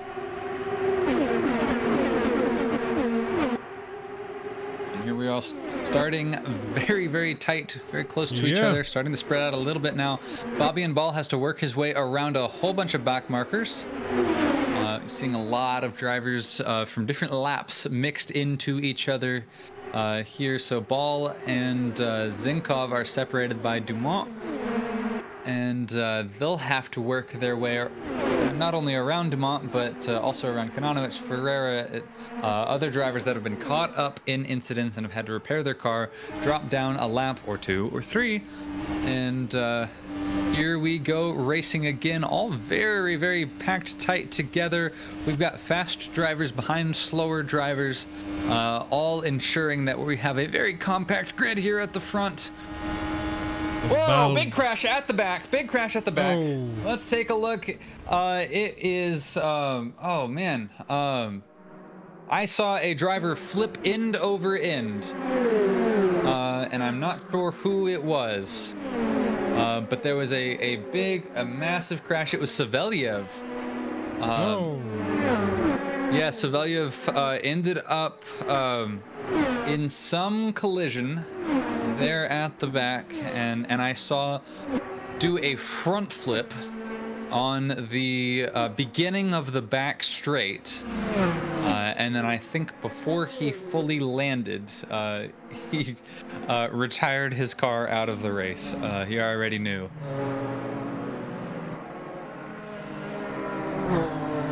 Wow. Do we have a replay function that we have access to? I don't have it. Nope. Yeah, our Factor 2 doesn't have that nearly as easily as ASRC Nope. does. My goodness, I wish we could go back and take a look at that. I'm gonna see if I can find something on my end to at least find it and be able to describe it.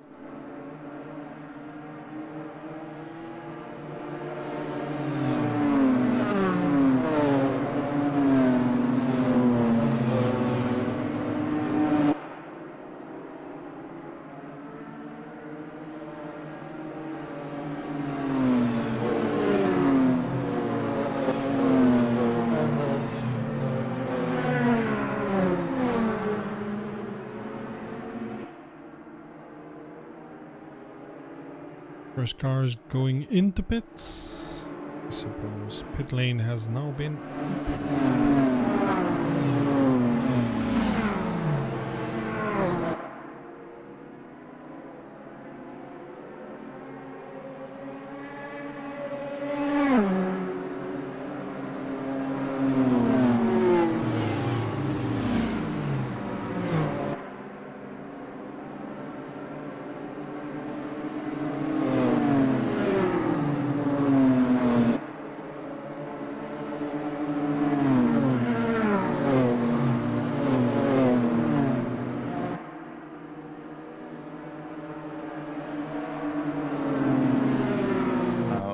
live multiplayer session, it doesn't look like I can take a look at it. Which basic functionality that I feel like modern sim should be able to have. Yeah, agree. But R Factor 2 is a like 2002 game in a trench coat, so that's fair.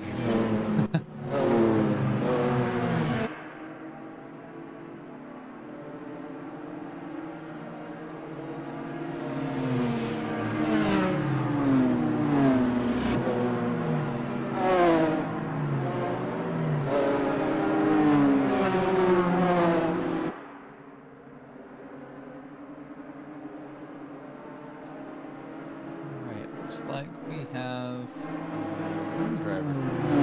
That's Matthew Leclerc.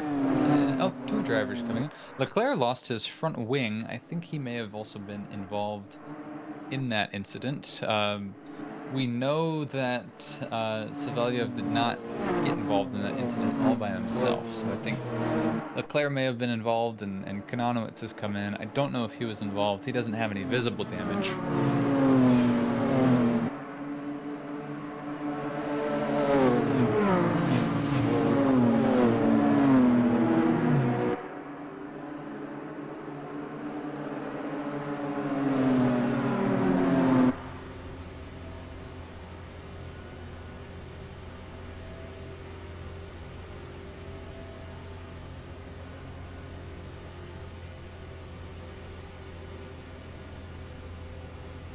So Oliveira said he was enjoying the race too much and recovering my positions when the second accident took me off the race. What a pity. Say again who that was? Oliveira. Oh, yes. Yeah, Oliveira definitely got caught up in the worst of it there.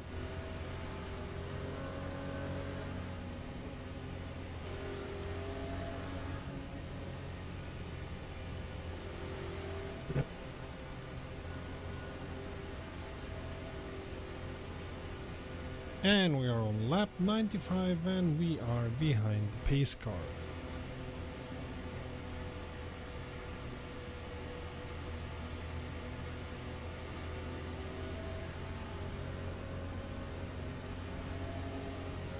With 7 cars that have DNF'd during the race.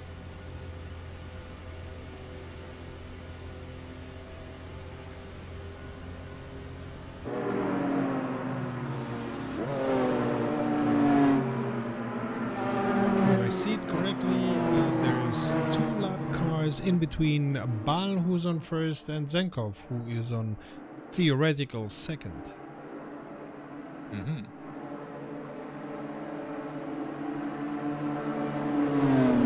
It's gonna be an interesting race.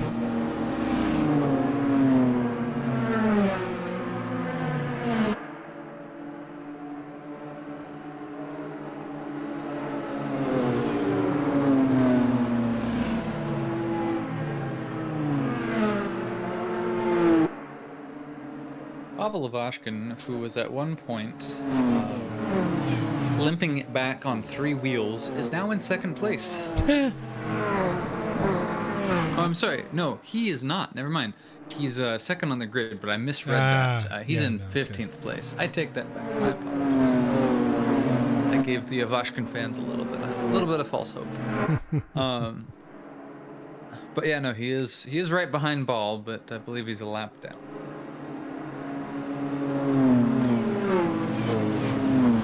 Laps down. On the lead lap, we have 11 drivers currently. It is Ball through Kananowicz. But, mixed into that, we have an additional, let's see, 12th through 17th. So is that 5 drivers? Something like that. Safety car has turned off the lights.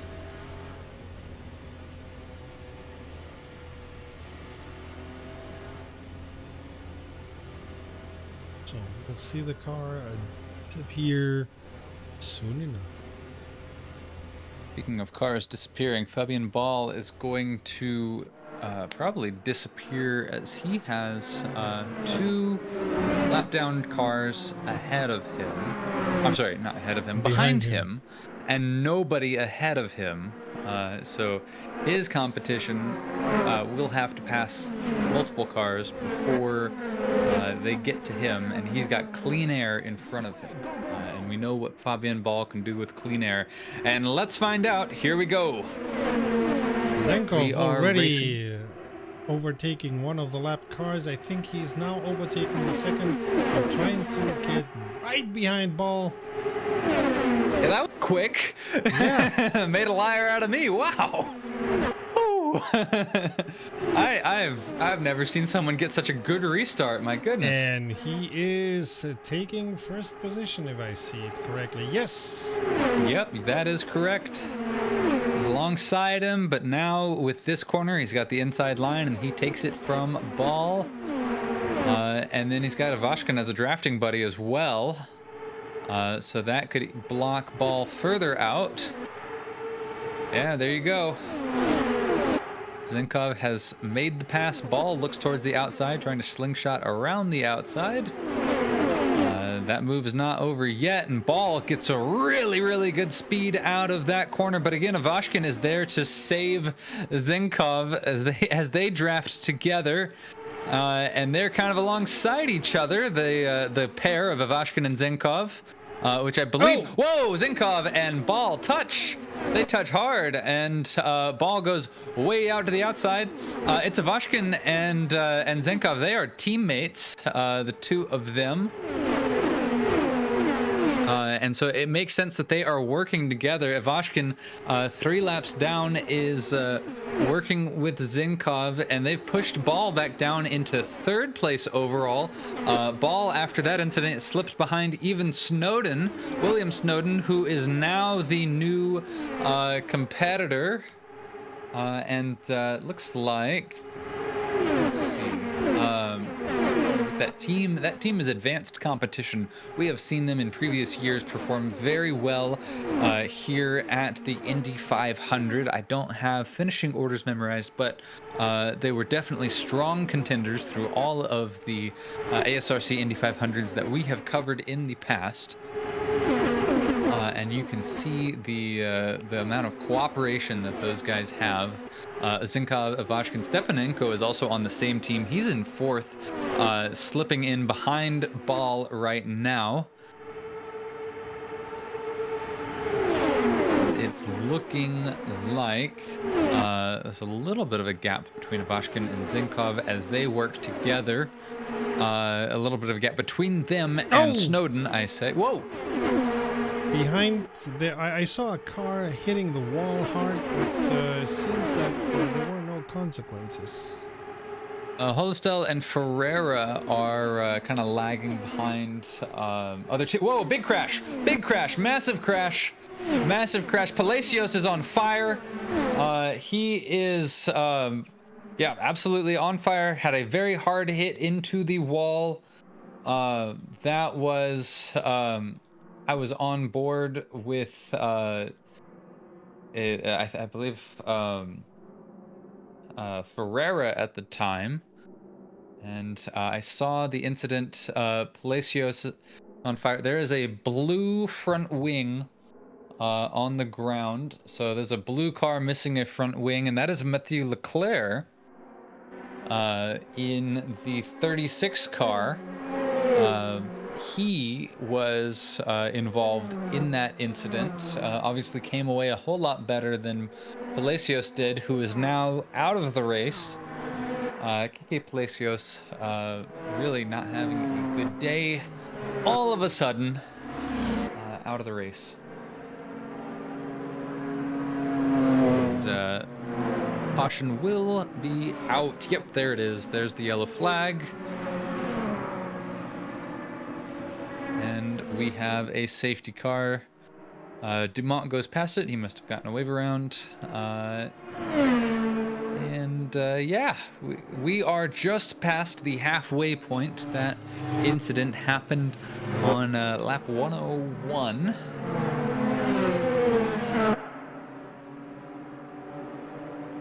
Or actually, I think it happened at the very tail end of lap 100. So exactly at the halfway point of this race. And I only have to wonder if we will see a lot of drivers come into the pits or only a few drivers come into the pits. But one thing is for sure, we've definitely got a smaller grid now than what we started with.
And Snowden goes into pits. And this time there won't be any cars between first and second. Zenkov and Bal, one behind the other.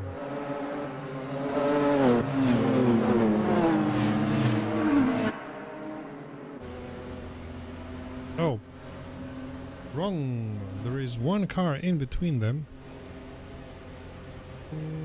Which is trying to find out how the team partner from Zenkov is.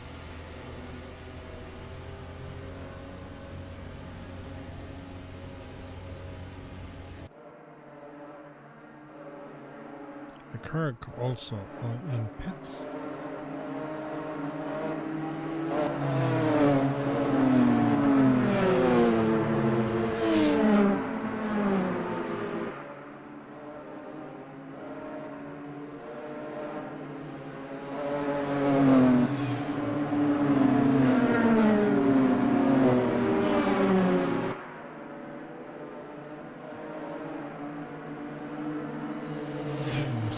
Also other drivers going into pits. But nothing massive as we've seen in other pace car opportunities. That is for sure. We have Timo, Paparinopoulos and Ferreira in pits at the moment. As the lights are not out on the pace car, we have at least one more lap to go. So we still could see more cars come into pit.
And lights go off the pace car. That means at the end of this lap, we'll return to racing.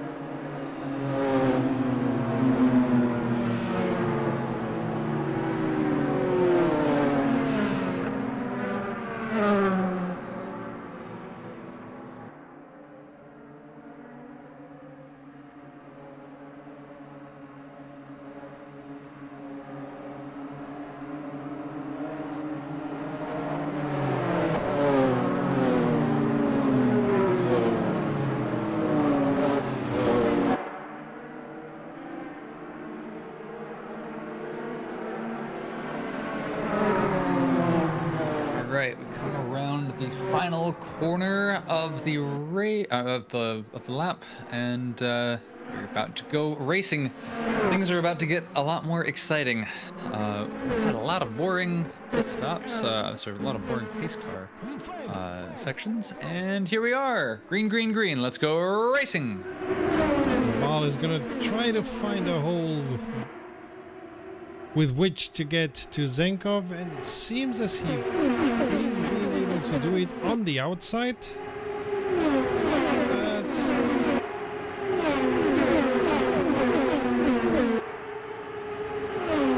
no, it doesn't look like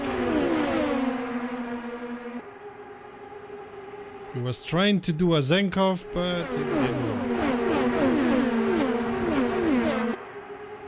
Yeah, Zinkov has stayed out. Ball down in third. Previous dominator of this race got usurped by Zinkov. And then looks like Stepanenko and Ball are duking it out. Fabian Ball moves into second. Re-moves into second, so to speak. Yes, yeah.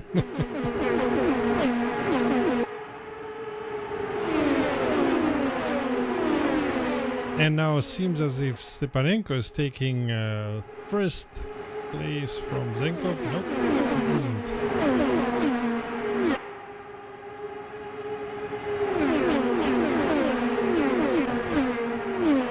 Whoa! And Zenkov, trying to break the draft, almost got into pits. Yeah, just about, but avoids it.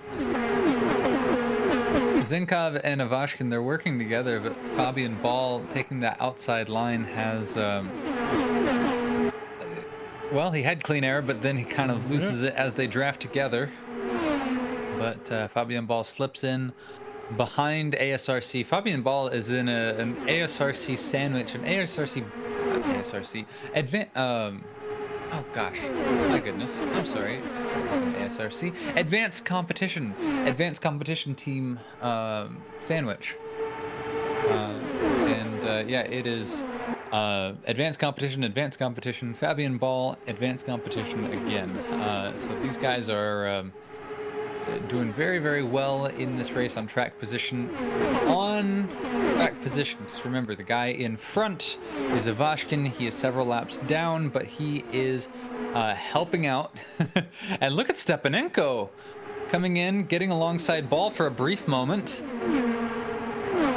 Yeah, Ball moving right, left, right, trying to find a way around.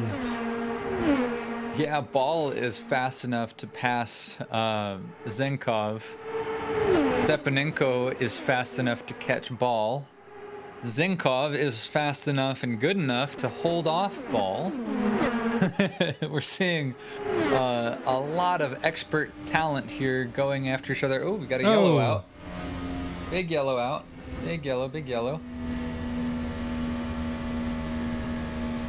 And I'm trying to see what may have caused that. I'm not seeing anything. Matthew Leclerc is off by himself. Without any major damage, he may have had a sliding moment. That is my guess.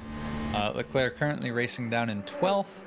Was with everyone else. Now he is pretty darn far off. And so I'm not going to blame him for it, but I'm going to say that was most likely where that came from, because within the pack, I didn't see any incidents, and I think he's one of the only drivers, or if not the only driver, who was significantly away from the pack at all. But we go back under caution. We say, hello, Corvette. And we go back to the waiting game. It's still Zinkov, Ball, and Stepanenko. I'll tell you what, though, we do not see Ivashkin. He has gone away from the pack. He didn't pit, did he? What happened with Ivashkin? No idea, but you're right.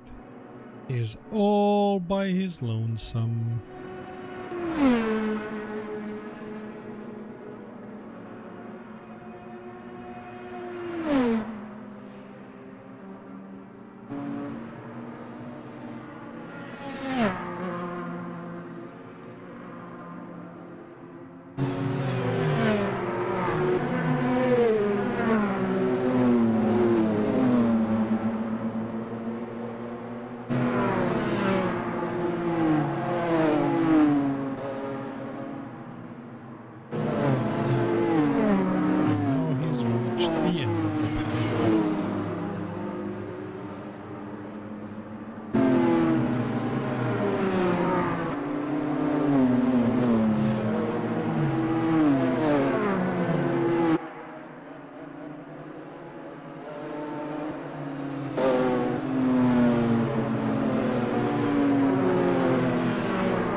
At the end of the day, this is good news for Ball because... Oh! At the end of the day, a lot of cars are going into pits now on lap 113. This does include Ball, though. Includes all the leaders. Zinkov, Ball, Stepanenko, Shlomanov, even down to Paz, Hageman, and Snowden. Everyone and his monkey.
And even more cars going into pits in this second round behind the pace car.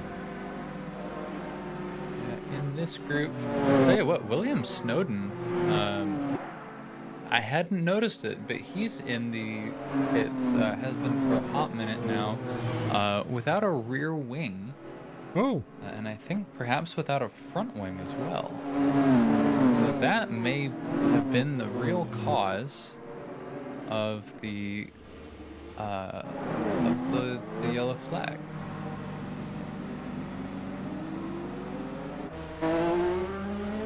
Huh. Okay. Yeah, I think that was the most likely incident, the most likely genesis of that incident.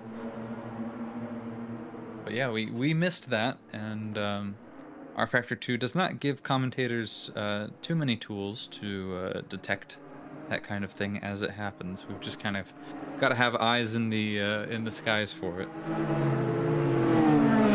And not even because we don't have a helicam for Reflector 2. Yeah, that's true. That's true.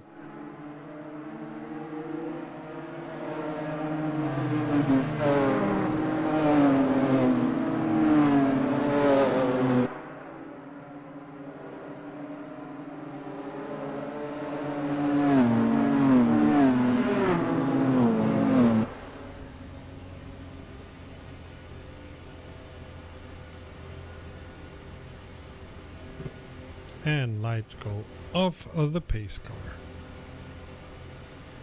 This time we're gonna have Kananovitz, Hauk, and Zaleski up front. Let's see what happens with Zenkov and Stepanenko, who are on 4th and 5th. While Bal ended up coming back into track on 8th position.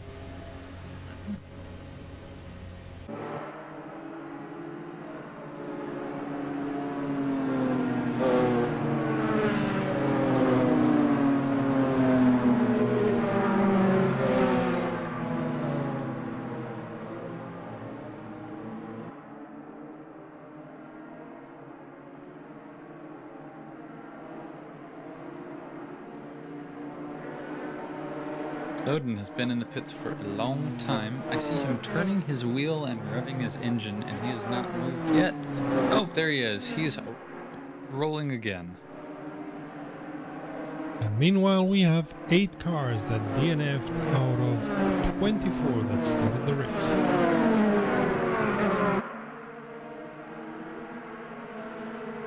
And the pace car is in. Is starting in the lead, I believe, for the first time this race. Green flag, go, go, go! And here we go. Green, green, green. Tim Hauk looking for any opportunity to get ahead, but it's a really, really good start for Kananowitz. Zaleski is behind and shuffling out Papanopoulos, who's actually looking towards the inside to pass. Zinkov is looking, maybe following Papanopoulos, and yes, they pass Zaleski.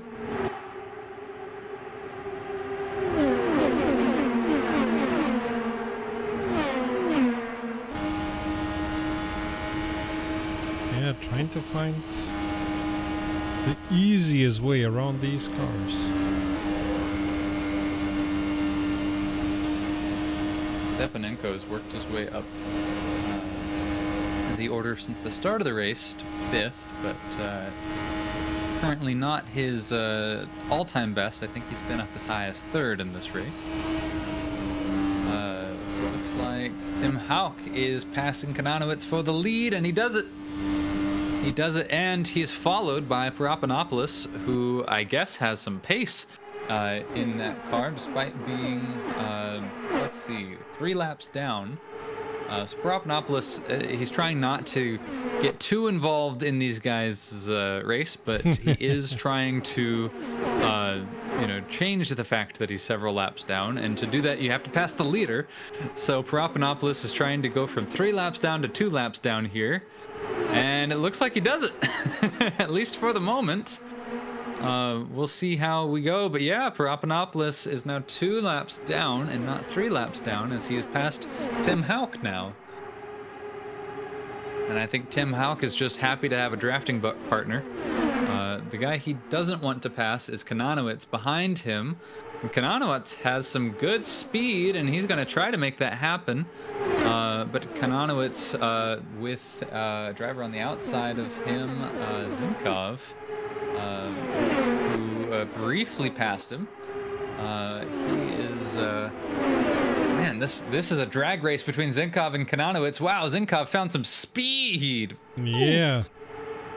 And Zinkov's going to try to carry that energy through the corner. You can see him just on the very limit of grip going through these corners, all of them together here. If you compare them all with each other, it is really, really clear that this is a game of inches. Not centimeters, inches, because we're in the US and this is an American racing series. But and I'll tell you what, a game of centimeters just doesn't have the same ring to it as a game of inches. But nonetheless, measures of unit aside, Zinkov dives down to the inside. Yes. Wow, that was clean. My goodness, that was clean. And very, very well timed. And look, we've got some overspeed from Kananowitz. Fabian Ball has fallen back to 7th. I want to make note, Shalomonov passes him for position. Fabian Ball dominant in this race for, I would say, the majority of it. He's got a little bit of a ways to go now. Tim Houck, your new leader, who has been the beneficiary of the draft of 2 laps down car Paropanopolis, but he is now getting passed by Zinkov, and Zinkov is now your new leader of the race. Zinkov, but there's one car in front speed. of him. That one car in front of him, that is Paropanopolis, 2 laps down. Who's left? Okay. Yes. But of course, Zenkov wants to get rid of him so that he has clean air. Well, clean air is one thing, but do remember these guys also are drafting. Drafting is a big thing with these cars. So having someone in front of you, especially if they're not slowing you down, is a good thing. Good thing in oval racing. I would say he is slowing him down, as Houck has already had a couple of opportunities where he at least was at Zenkov's side. I think Zinkov just got slower by himself because Paropanopolis is faster yet than Zinkov was, but now Zinkov has found some speed again. I think Zinkov just had a slow lap there because Houck reeled him in with the gap between Paropanopolis and Houck. Really big difference in syllables on those names there, so I apologize. But that gap stayed about the same while Zinkov dropped back. You're not telling me that you have problems with words with more than 2 syllables.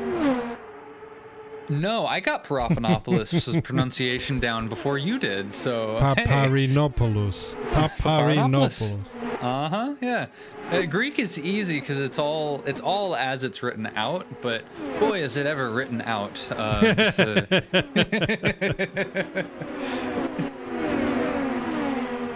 Big speed from Houck. Had to let off the gas a little bit so he didn't run into the back of Zinkov. But he was able to look towards the outside of Zinkov to pass him. Ends up thinking better of it. Couldn't quite get it done, but Houck has proven he's got the speed to pass Zinkov. He just has to find the opportunity. Could this be it? Could this be it? They're alongside each other down the home straight. Houck has the overspeed going around the outside line. They're still alongside each other. They're racing 2 by 2. Oh, and a touch. Houck and Zinkov bounce off of each other's tires. And it's Fabian Ball who's worked his way back up past Nick Stepanenko, and he passes Zinkov. And now it is Zinkov and Ball touching. Front wheel to rear wheel. That could be real dangerous there.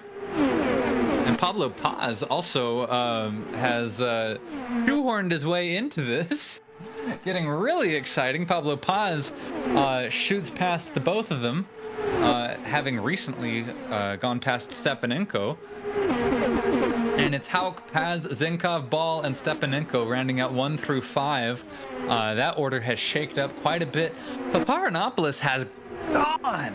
Holy cow, that is a big gap. Again, Paparinopoulos is several laps down. He was fighting to get his laps back, and it looks like he's gonna wrap around to the rest of the field at this point.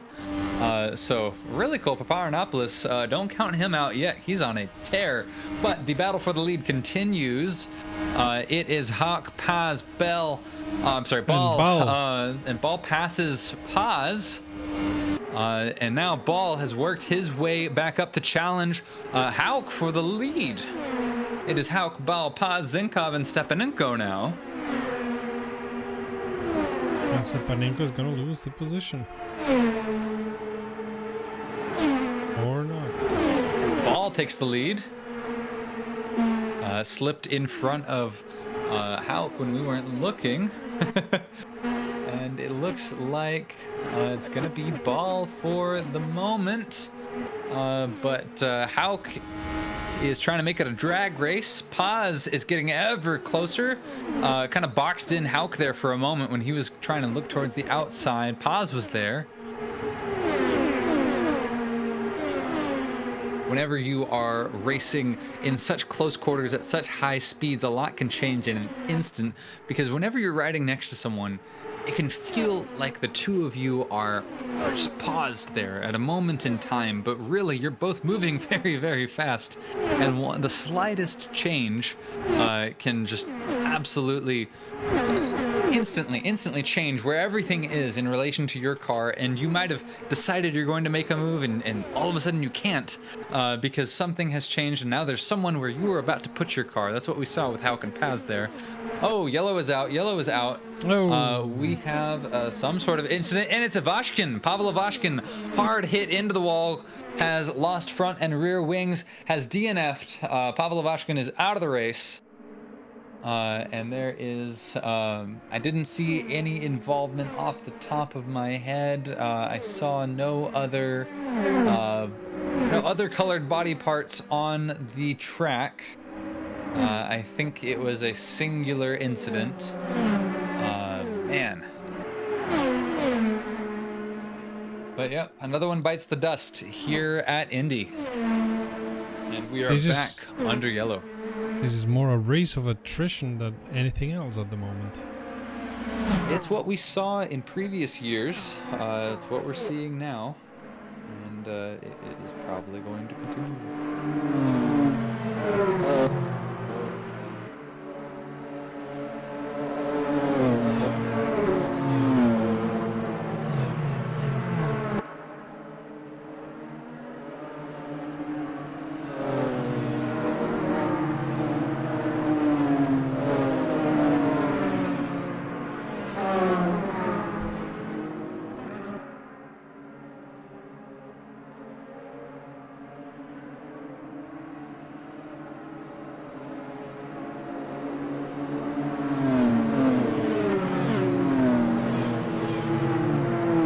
We've seen some excellent racing that has been put on pause right now. Matthew Leclerc gets the runaround, so he will get to wrap back around. And now that we're under caution, Paparonopolis is currently going full speed to catch up to the back of the field. And so he's going to be the big beneficiary of this caution. And yeah, he slots in at 14th place behind William Snowden, 2 laps down, as opposed to 3 laps down. That was what made his fight to get past the leaders after the last caution all the more important. He gains a whole lap.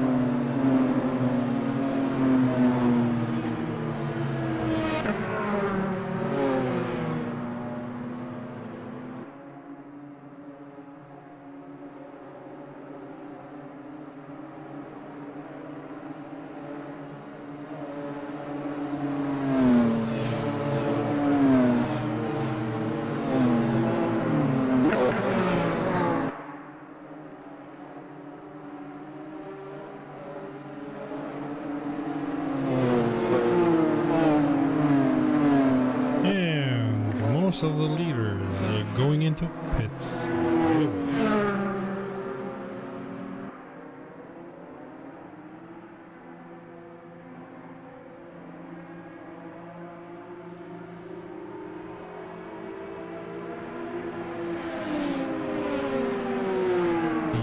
The 11 first positioned cars all go into pits.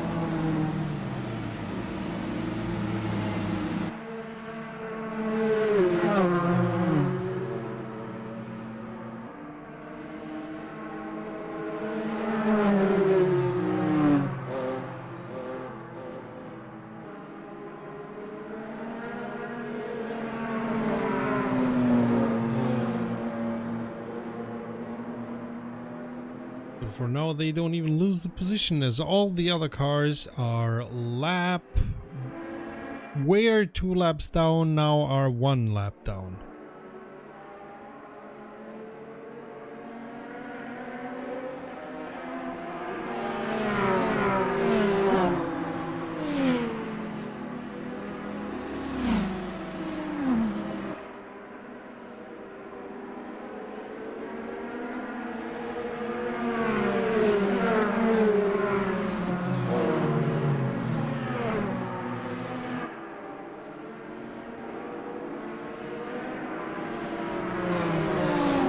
And now the lap down cars are the ones going into pits. And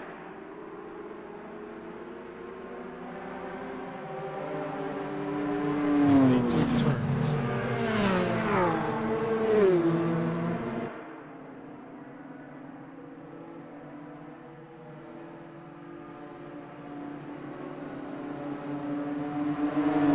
One thing that I wish that R Factor 2 kept track of, or at least that I was aware R Factor 2 kept track of, was how many times each driver had been in the pits. I'm looking for that information, finding it. Give me a sec. There is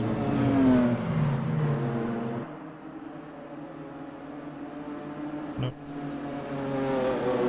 I thought there was a way, but no.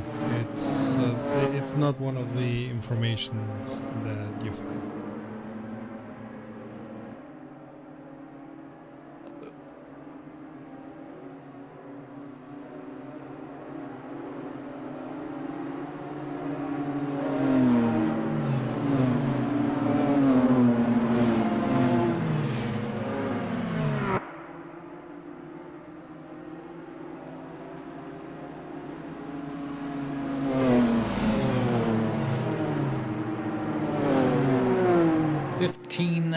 Drivers left in this race out of 24 starters. We've lost 9 cars so far. The most recent being Yikes. Pavel Ivashkin of Advanced Competition. Lost him about 7 laps ago.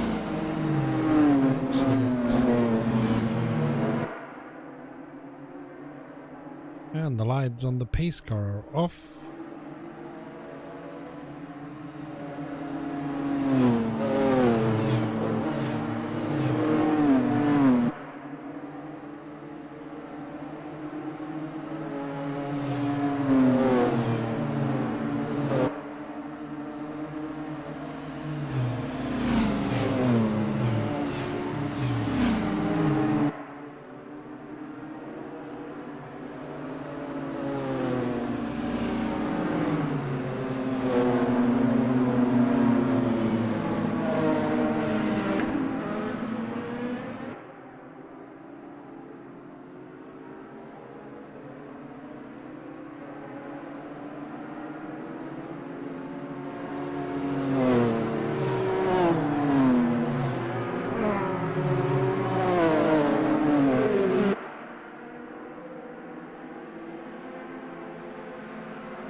Pace car goes into pits.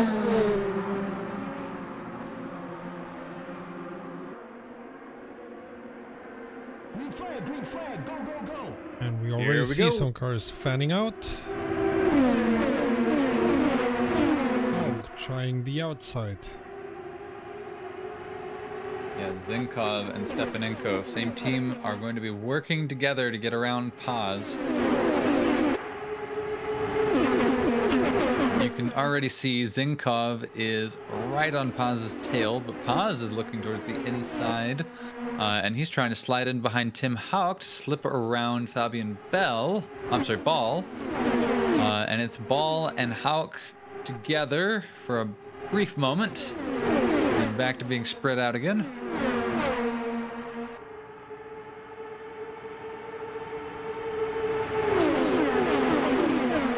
Around through turn 1 yet again. Zinkov slingshots past Paz as expected.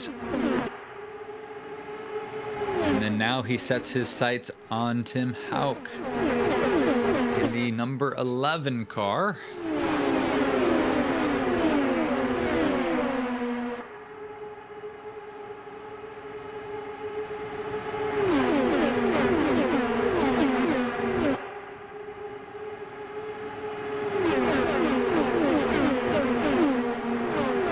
These guys over 200 miles an hour through these straightaways. Zinkov dives down to the inside past Houck. Really quick move there. Houck never saw it coming. Yeah. That's what Zinkov does. Like, he decides to overtake and then he goes for it. Now Houck is drafting, and Houck's no slouch. Houck looks to the inside, thinks better of it for the moment. It's gonna build up a little bit more draft. I always think about the draft meter in the NASCAR 2008 arcade racing game. And I would say that's an American thing, but the last time that I saw one of those machines was actually at Skegness Pier in Great Britain. So there. But anyways, yellow is out. Yellow is out. It looks like I can't see. Oh, Arco Hollistel was coming out of the pits at the time that the yellow flag came out. Didn't see any other incidents. Nothing of note. Hollistel may have touched the grass or otherwise slid around on pit exit. Or maybe he hadn't pitted in at all and had instead slid and used the pit exit as an escape road whenever he did get back going again. But one way or the other, we are back under caution for not a major incident, but nonetheless it is a full course yellow. There are no sectors in oval racing, so there's either a yellow flag on the track or there is not.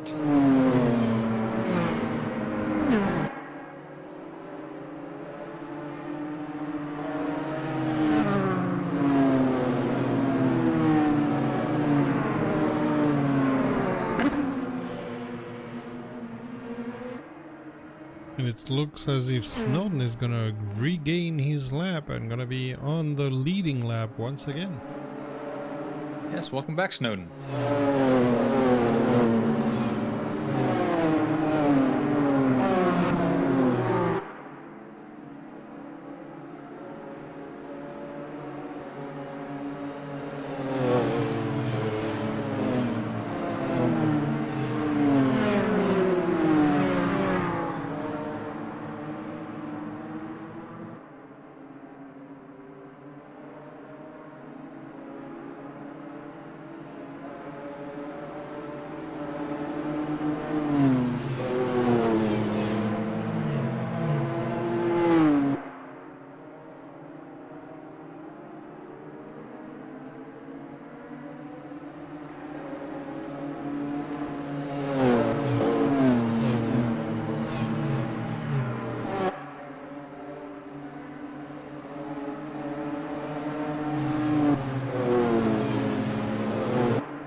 Lomanov and Leclerc in pits.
Well, if you're wondering why we're not saying a whole lot, it's because there's not a whole lot going on. But we are awaiting the likely situation that the lights go out at the end of this lap on the pace car, and that means that we will get to go green on the next lap. But R Factor 2 is known for its long yellows.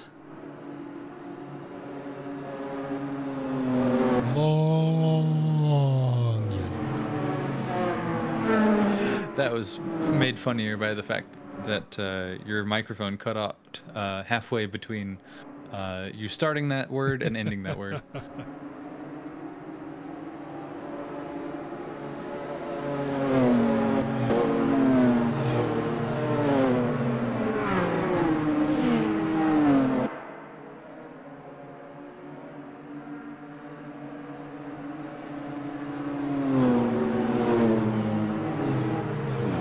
There's no way to make the yellows shorter.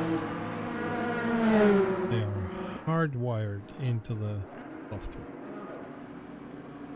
A couple of drivers come into the pits, including Ferreira. And the lights go off the pace car.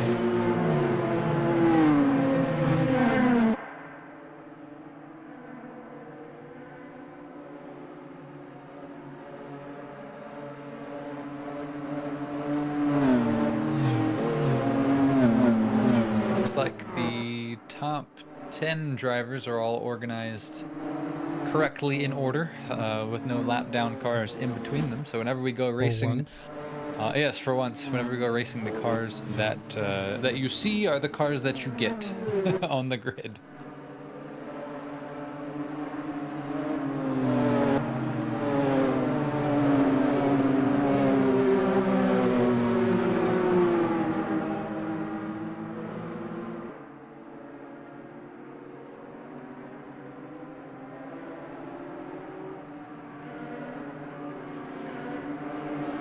Lights are out, so that means we go green this lap.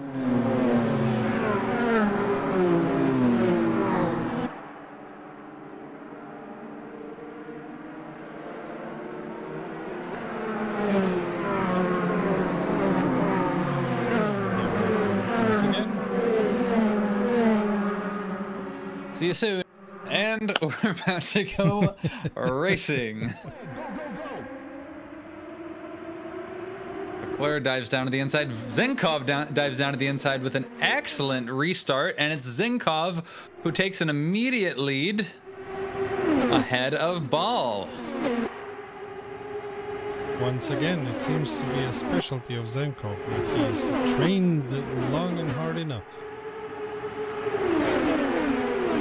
I don't want want to hear about your long and hard trains, but he definitely is shaking things up. And Hauk is coming around to the outside of Ball, and it looks like he's got the pass, even if he's just barely holding on. Zinkov dives to the outside line, and Hauk dives to the inside line and is accompanied by Ball. And Zinkov, without a partner, drops back down. That's the importance of the draft there. It is now Hauk and Zinkov. Slips actually in between them. So Hauk, Zinkov, Ball there in third.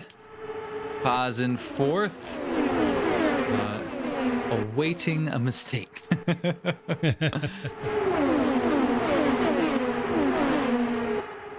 But Zinkov and Hauk really duking it out. It's a three-way fight between Ball, Hauk, and Zinkov. They're all kind of trading track position, trading blows. It hasn't gotten physical just yet, but there's still time. But these drivers are incredibly skilled. If you haven't seen that before, whoa, a slight touch. Pause goes slightly into the rear tire of Ball. They come away from it okay, but a lot going on. As we were talking about, a bit of a touch there. Paz drops back a little bit from those top three, and now Paz is getting challenged by Stepanenko, who's got some good momentum and might be looking around the side of Paz, but Paz is able to recover, and he's slotted in behind Ball. You see Snowden looking there far to the inside, a little bit down.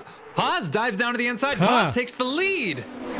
Whoa, double pass on turn one for Paz.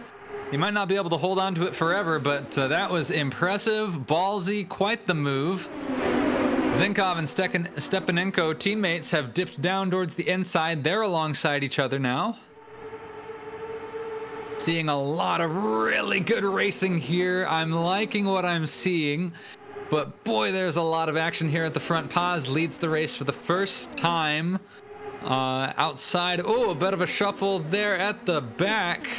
Paropanopolis, I think, might have been the one that got shunted down there. It was either Paropanopolis or Hageman. I think it might have been Hageman. It looked like a bright car. Ball passes for the lead. Paz in second now. Fabian Ball, definitely not one to be outdone. And then here's Zinkov diving down to the inside real quick. Paz cuts him off, and now Paz is alongside Ball. Ball gets back ahead of Paz. Paz slips back behind Ball. And it is a madhouse. You roll the dice on who's going to win this race, but here we are, lap 150 of 200. 75% of the race has been completed so far. You can really tell I love super speedway racing. Ball and Paz have left everyone else. Kananowicz is in third. Zinkov dipped down a little bit. Him and Stepanenko lost a lot of the momentum they had, and that opened up a massive hole for Ball. Whoa, big crash! It's the big one. I see Stepanenko involved. I see a ton of drivers involved. Oh boy, this is a big one that's going to take out a lot of the leaders. Leclerc is crashed. Zaleski is crashed hard into the wall. I see 4 front bumpers missing cars. Wow, big crash going on here. Yeah, Stepanenko involved, as I said. Leclerc involved. Vladislav Zinkov has been taken out of the race. Lars Hageman has been taken out of the race. That is huge. Zinkov, a strong contender to win it outright, has been taken out of the race in that incident. Stepanenko, his teammate, in the pits with some heavy damage as well. Zaleski crossing the line, the start-finish straight, also with heavy damage. Wow. That Zinkov, is a big shakeup. Yeah, Zinkov had done very impressive moves, showing a lot of knowledge on how to race on ovals, gets taken down. That is gonna be 13 cars only left. Yeah, out of 24. William Snowden also caught up heavily in that incident. He's limping back with only 3 wheels. Does not pit in. I have to wonder if the pit entry is still closed. But he's speeding past some other drivers along here, so I'm assuming he got some kind of a wave around. He knows he does not have a front wheel or a front wing, and so I think he's just waiting for his opportunity to come into the pit without taking a penalty. You can come in whenever the pits are closed, but oftentimes they will leave you there until the pit window is open, or you'll receive a penalty. There's Snowden various has ways. been told to retire the car. Oh, okay. Yep. Snowden on 3 wheels. I think yeah, he has pulled off to the side after getting that information. Yeah, he I think slotted into his position that he was being told by the game to get back into. But now he's on the pit entry, and he's going to take it in for repairs. I think by retire the car, it might not be permanent, but he is definitely going to park it and get a new wheel. And familiar to Snowden in this race, they'll be sitting in the pit lane for a while getting repairs. Snowden, for all the incidents that he had earlier on in the race, is actually only 1 lap down, so this is going to be pretty crushing. That he's going to have to deal with this. We see a ton of drivers in the pits. Fabian Ball in the pits, Kananowicz in the pits, Zaleski in the pits as well. Shalomonov, Hauk in the pits, all the leaders, basically everybody but Pablo Paz seems to have come in pit. Paranopoulos also stayed out, Hollistel stayed out, and Leclerc stayed out. But that's it. Only 4 drivers stayed out, so everyone else is taking the opportunity to pit, whether they wanted to or not. And we have a Paz fan in chat.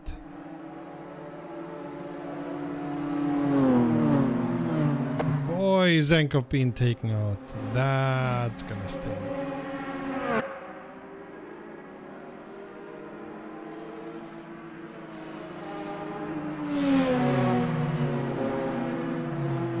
And the next one is going into pits.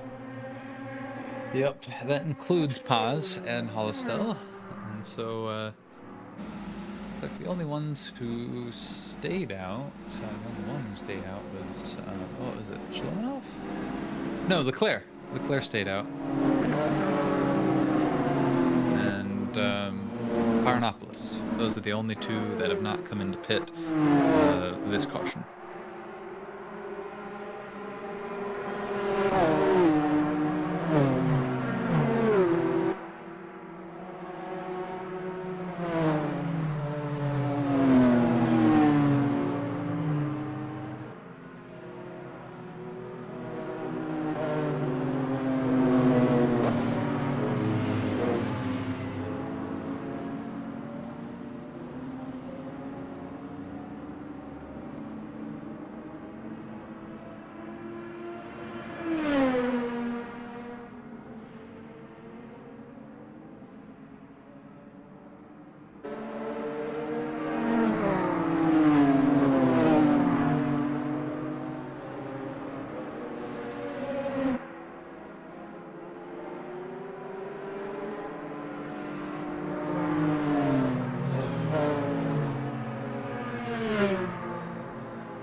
And lights go out on the pace car.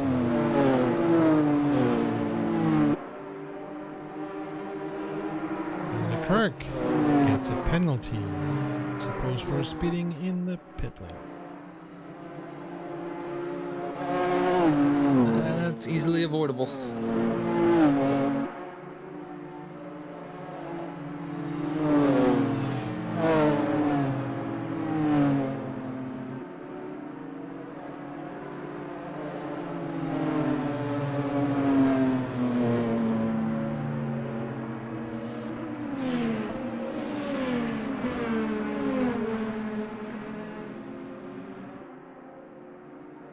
And we have 12 cars still in the race out of 24.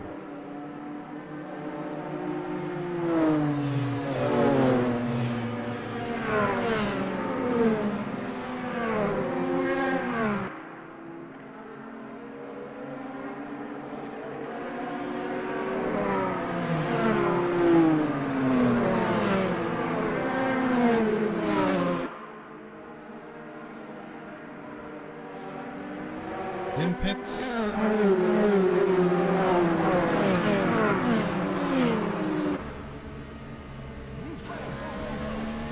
Here we go. Let's go racing.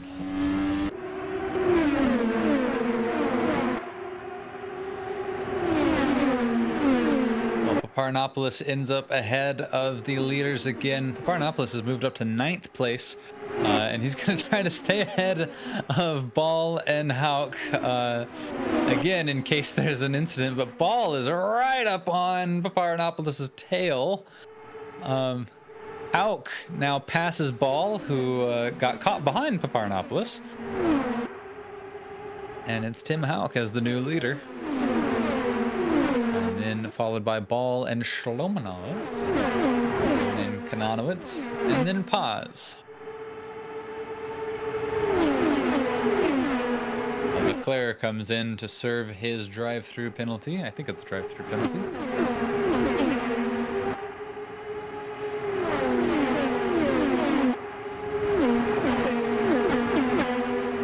Well, trying to find a way around, but he seems he's got overtaken by Shalomanov.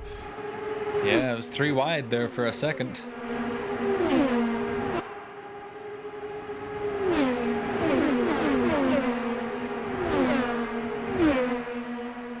Ball is drafting on Lomanov.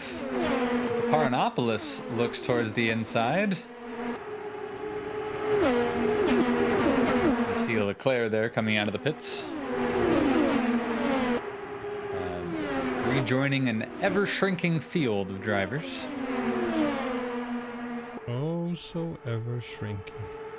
It doesn't exactly grow during a race, so I guess that's natural, but yet still. We've definitely seen a lot of attrition. 11 drivers left. 12 drivers left. William Snowden has DNF'd. Quits 3 laps ago. Yeah, he came in during the pit stop and didn't go back out again. So, yep, we have 12 drivers left. Lomanov has caught up to Hauk, who previously had a really big lead, but one of the beautiful things about super speedway racing is drivers tend to catch each other whenever that happens.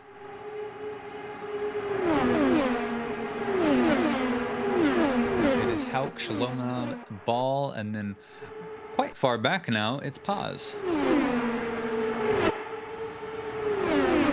Lomanov has the best lap of this race, so we've seen him have some pace, and he's really demonstrating it now that some of the other drivers are no longer on track with us.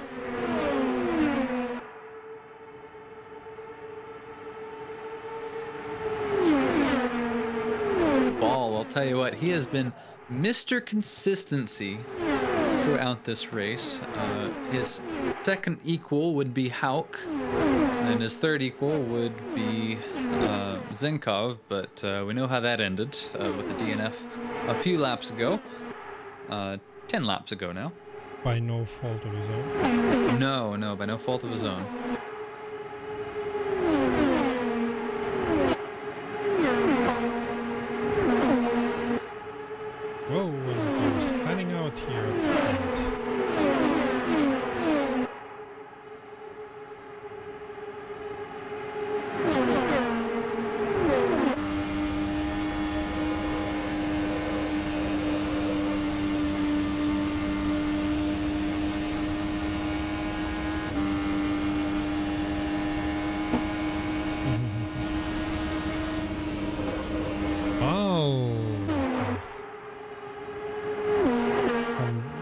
very near to Shelomanov.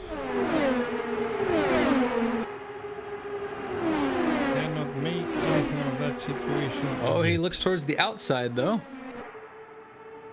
Yeah. Chance. Yeah, ball swings past Shalomanov around the outside.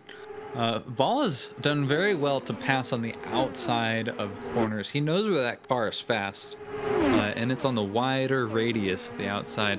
And look at that. Ball has closed the gap to Tim Houck just like that. Look at the gap between him and Shalomanov. Yeah. It has absolutely just changed like crazy in just a couple, not even a full lap. Think about this, 2.5 miles in 40 seconds. That's what these guys are doing.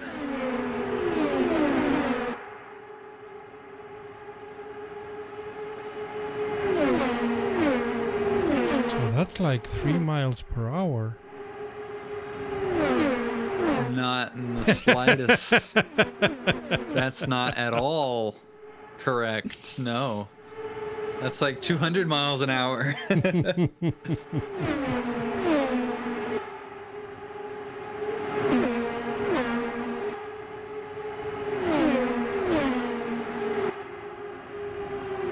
Ball keeping glued to the back of Houck. Yeah, I wonder if that's strategic because they're both getting further away from Shalomanov. I think Ball could probably pass Houck. Certainly is his greatest equal. So if anyone can stay ahead of Ball right now, it's Houck. But I think that... Whoa, Ball's now making a liar out of me. As Ball looks down, passes Houck, slingshots around. And now Ball's going to take a turn leading Houck. Yeah, I think he had the opportunity to do that a few laps ago and didn't. But now you're going to see Houck have the benefit of the draft. Again, here on a super speedway, clean air is not necessarily your friend. You can go a lot faster with the drafting buddy, especially if you're behind the drafting buddy, than if you have your own clean air. Yeah, dirty air is less of an issue on Indy cars, especially on IndyCar O.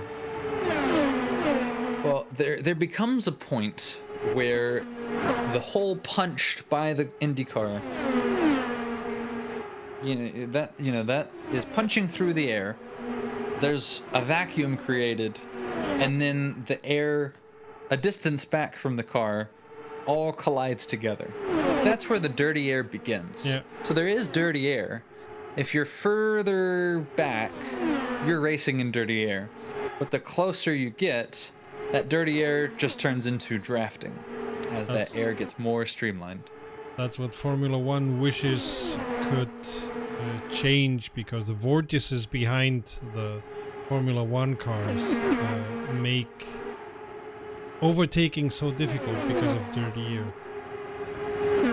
Well, with the road Indy cars, you end up with more dirty air because of the different aero package.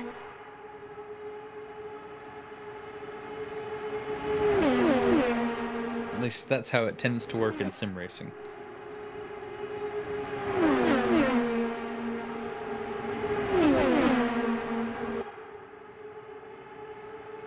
We have clearly this group of three. Bal, Houck, Shalomanov, who, by the way, is still the one with the fastest lap in the race. And then...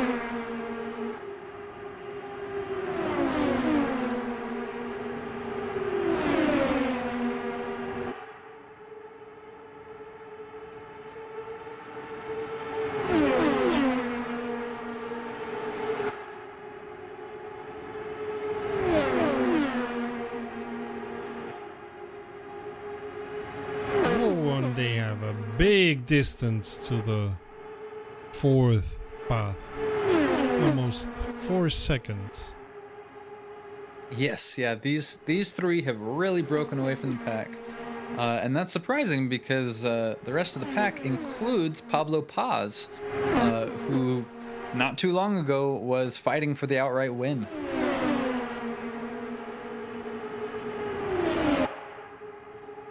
Here we are coming around to lap 170 of 200. So we're in the certainly in the latter stages of the race, and we've definitely seen our favorites to win here with Ball, Hauk, Shalomonov, and I'm not going to count Paz out of it. Not yet.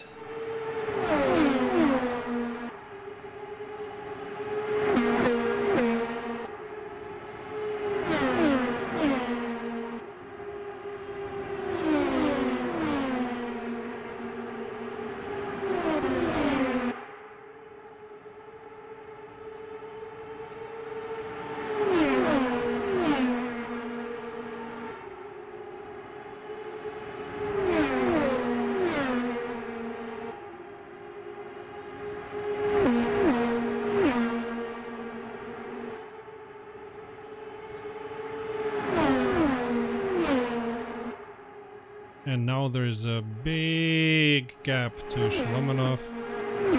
So we have Bal and Hauk, and Bal is getting away from him. For now, yeah, he's got about a half a second gap between himself and Hauk.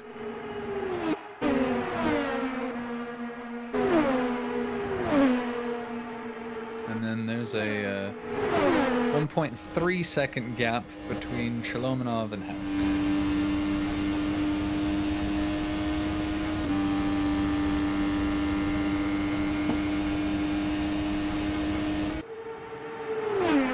Looks like Hauk is starting to close the gap just a little bit, 0.4 seconds away now.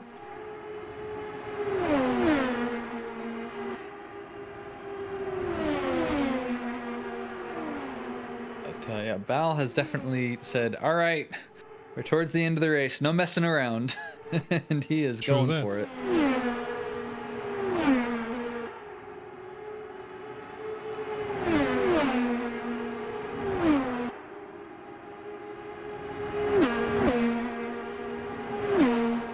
Hauk and Bal pretty evenly matched, hovering around half a second back.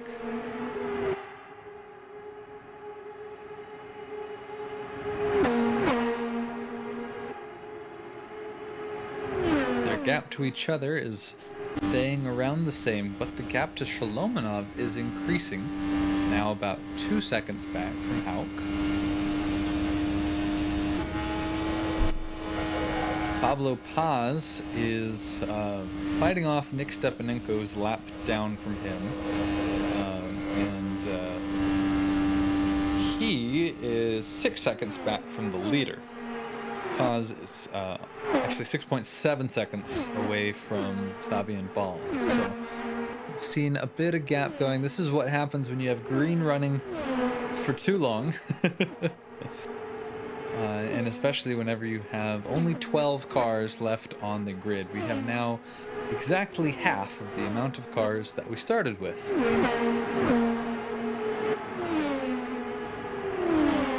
You could see that as a bit of a sad state of affairs, but I would just say that that is racing, and that's part of the appeal of oval racing is you're going to see some crashes, and they're going to be big.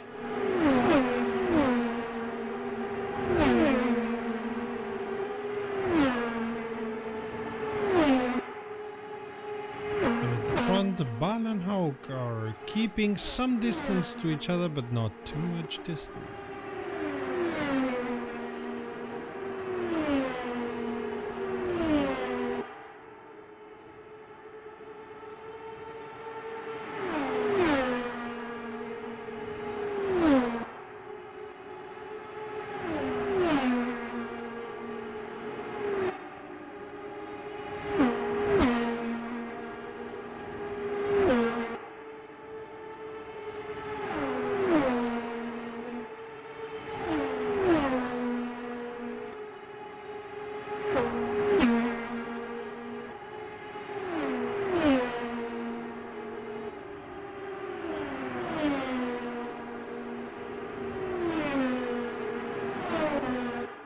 Just passed 176 laps out of 200.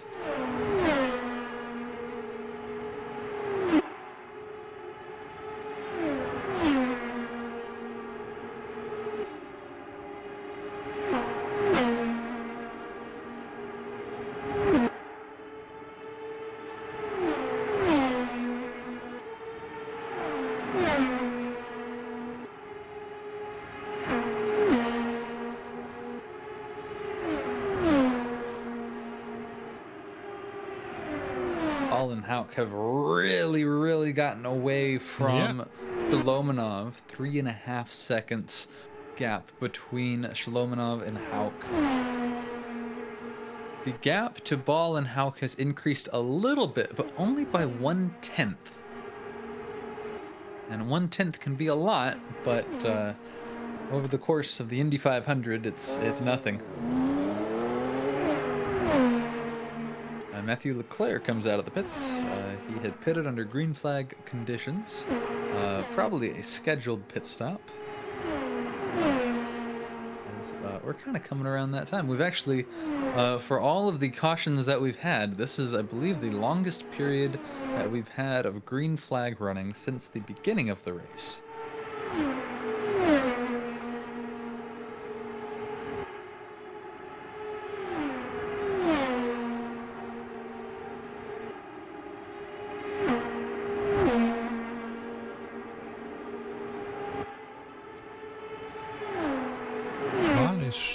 Slowly but surely getting away even from Hauk.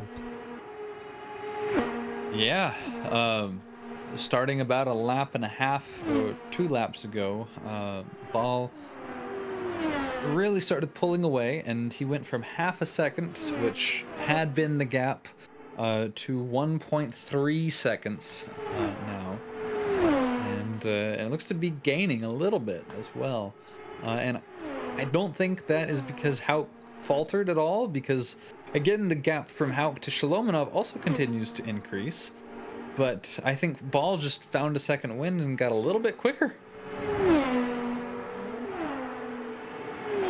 Ball's last lap was a 40.915, 40 seconds, 0.915.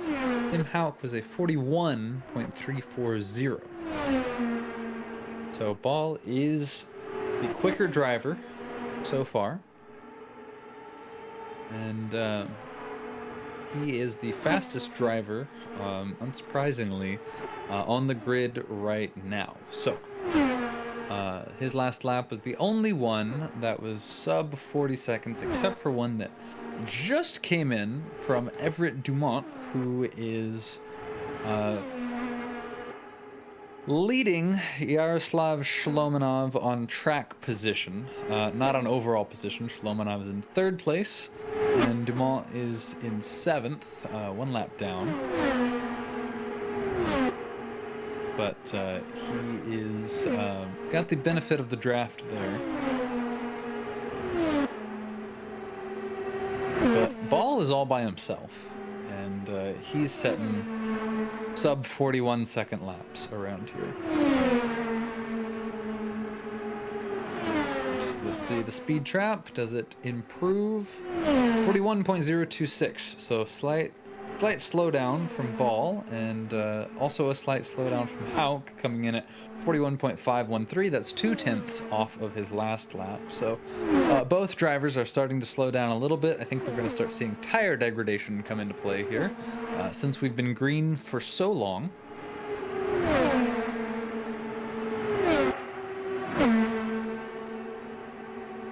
There are currently 6 drivers on the lead lap. The last driver on the lead lap is Andres Kananowicz, who is currently 25 seconds off of the leader. And he is currently in a fight with Mateusz Zaleski for 5th place.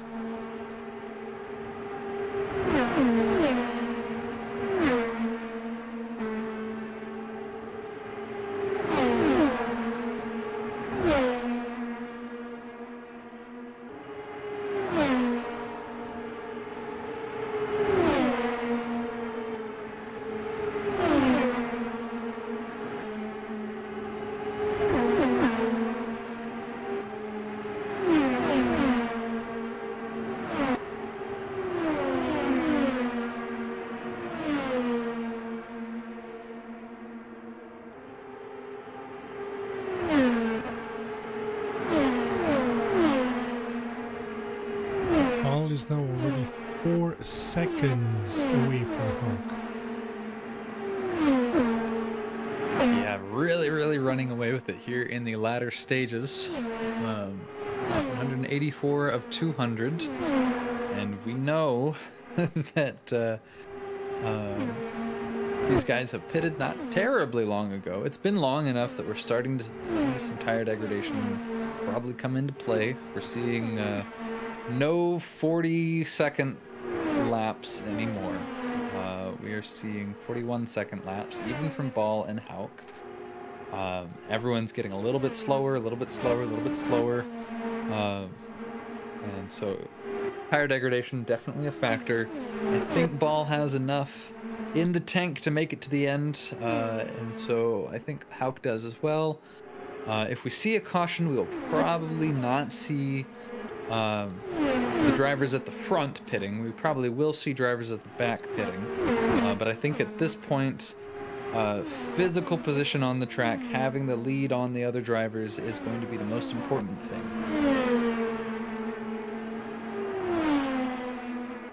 But yeah, Fabian Ball is really looking clear. Open air, nobody behind or in front of him.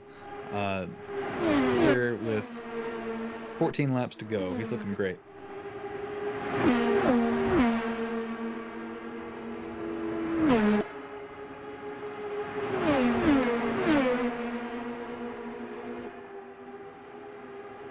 Oh, a pass. We took Shelomanov while we were not looking.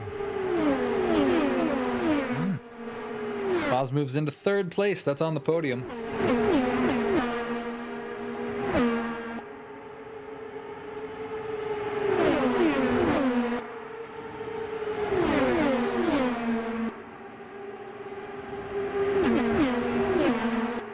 And Paz also passed Hauk.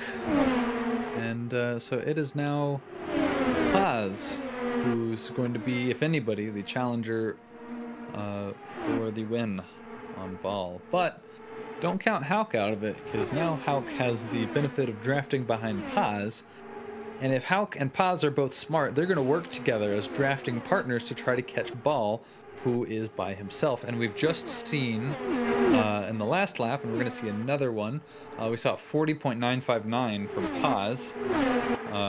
Okay, this one was a little bit slower, 41.346 from Paz, but still much quicker than what Ball is doing right now. He did a 42.602. So as Hauk and Paz draft with each other, we are going to see, that gap start to get smaller. Ball was at as much as 6 seconds ahead of Tim Hauk. Pablo Paz passed Hauk, and Hauk and Paz are drafting with each other, and that gap is halved. Paz is now 3 seconds behind Ball, and it is closing. This is one of the beautiful things around superspeedway racing. When you find a buddy, you both go faster. Teamwork is really important, even if it's not your actual teammate. You just need to find somebody. It can be someone you hate, but you gotta work together to catch the guy in the front. 2.4 seconds away. We're on lap 189 of 200. There's 11 laps left to go. Less than 11 laps left to go. And now it's 2.37 seconds away. Reining Ball in slowly, but surely. And after the race, you're gonna ride left 100 times on the board. All right. Ball, last lap, ran a 41.572. Paz also ran a 41, but 41.146. So, Paz is getting closer and closer to Ball. And Hauk is not close behind. Is a little bit further behind. He's got about 0.4 seconds, half a second back from Paz. So they've lost a little bit of the benefit of that draft, which is why they're not making as much progress.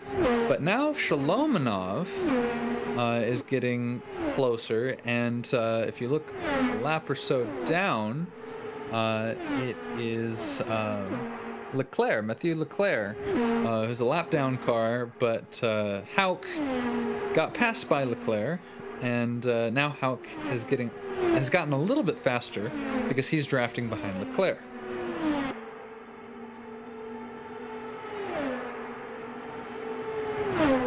But I say that, and Hauk had a terrible lap, 42.212. So that's not doing him any favors on catching Paz. And Paz goes into pits. Oh, yeah, a real rough turn into the pits, and we've got a car crashing into the wall in the pits. Whoop. That's Tim Houck crashing into the wall. Paz and Houck both come in at the same time, and Tim Houck had a real rough time of it, and he's going to spend some time repairing damage. I think Paz came in. Houck wanted to stay with Paz and made a risky decision, couldn't slow down the car smoothly enough. Yeah, and crashes it into the wall. And Bal goes also into pits. I think you were right about tire degradation. Or maybe they Tires or miscalculated fuel. Yeah, it could be one of the two. There hasn't been a whole lot of green flag running under race conditions at the beginning and throughout this for them to accurately estimate how much fuel they would need. In R-Factor 2, that is a tool that's in there. It calculates how much fuel you'll need to the end of the race. But if you've spent a lot of the race under caution, then that data gets skewed. So as these guys are spending a lot of time under green flag running, they're using a lot more fuel than they would under caution, and it may be that the amount of fuel that they needed, or that their tool said that they needed to go to the end of the race, was not quite accurate because they had spent so much time under caution. That said, Yaroslav Shalomonov has stayed out so far. If he continues to stay out, well, he has a 15-second gap on now second place Mateusz Zaleski in the number 41 car. And so that is a pretty good lead if Shalomonov can make his strategy such that he can stay out for 6 laps. I'm seeing Shalomonov, he's going a bit slower though, so I'm not sure if he's going to be able to make that stick though.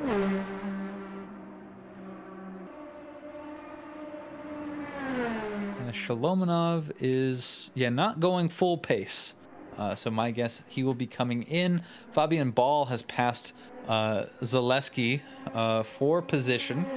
And he's also passed Paropanopolis.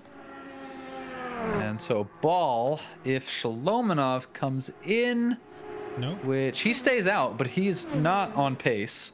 Yeah, that was a 46-second run. So getting Shalomonov's going to get past. Right? Yeah, well, he's not getting faster, Shalomonov. But Fabian Ball passes for the lead again. So that splash and dash or whatever it was has worked for Fabian Ball. He is in the lead of the race. 3 seconds ahead of Mateusz Zaleski.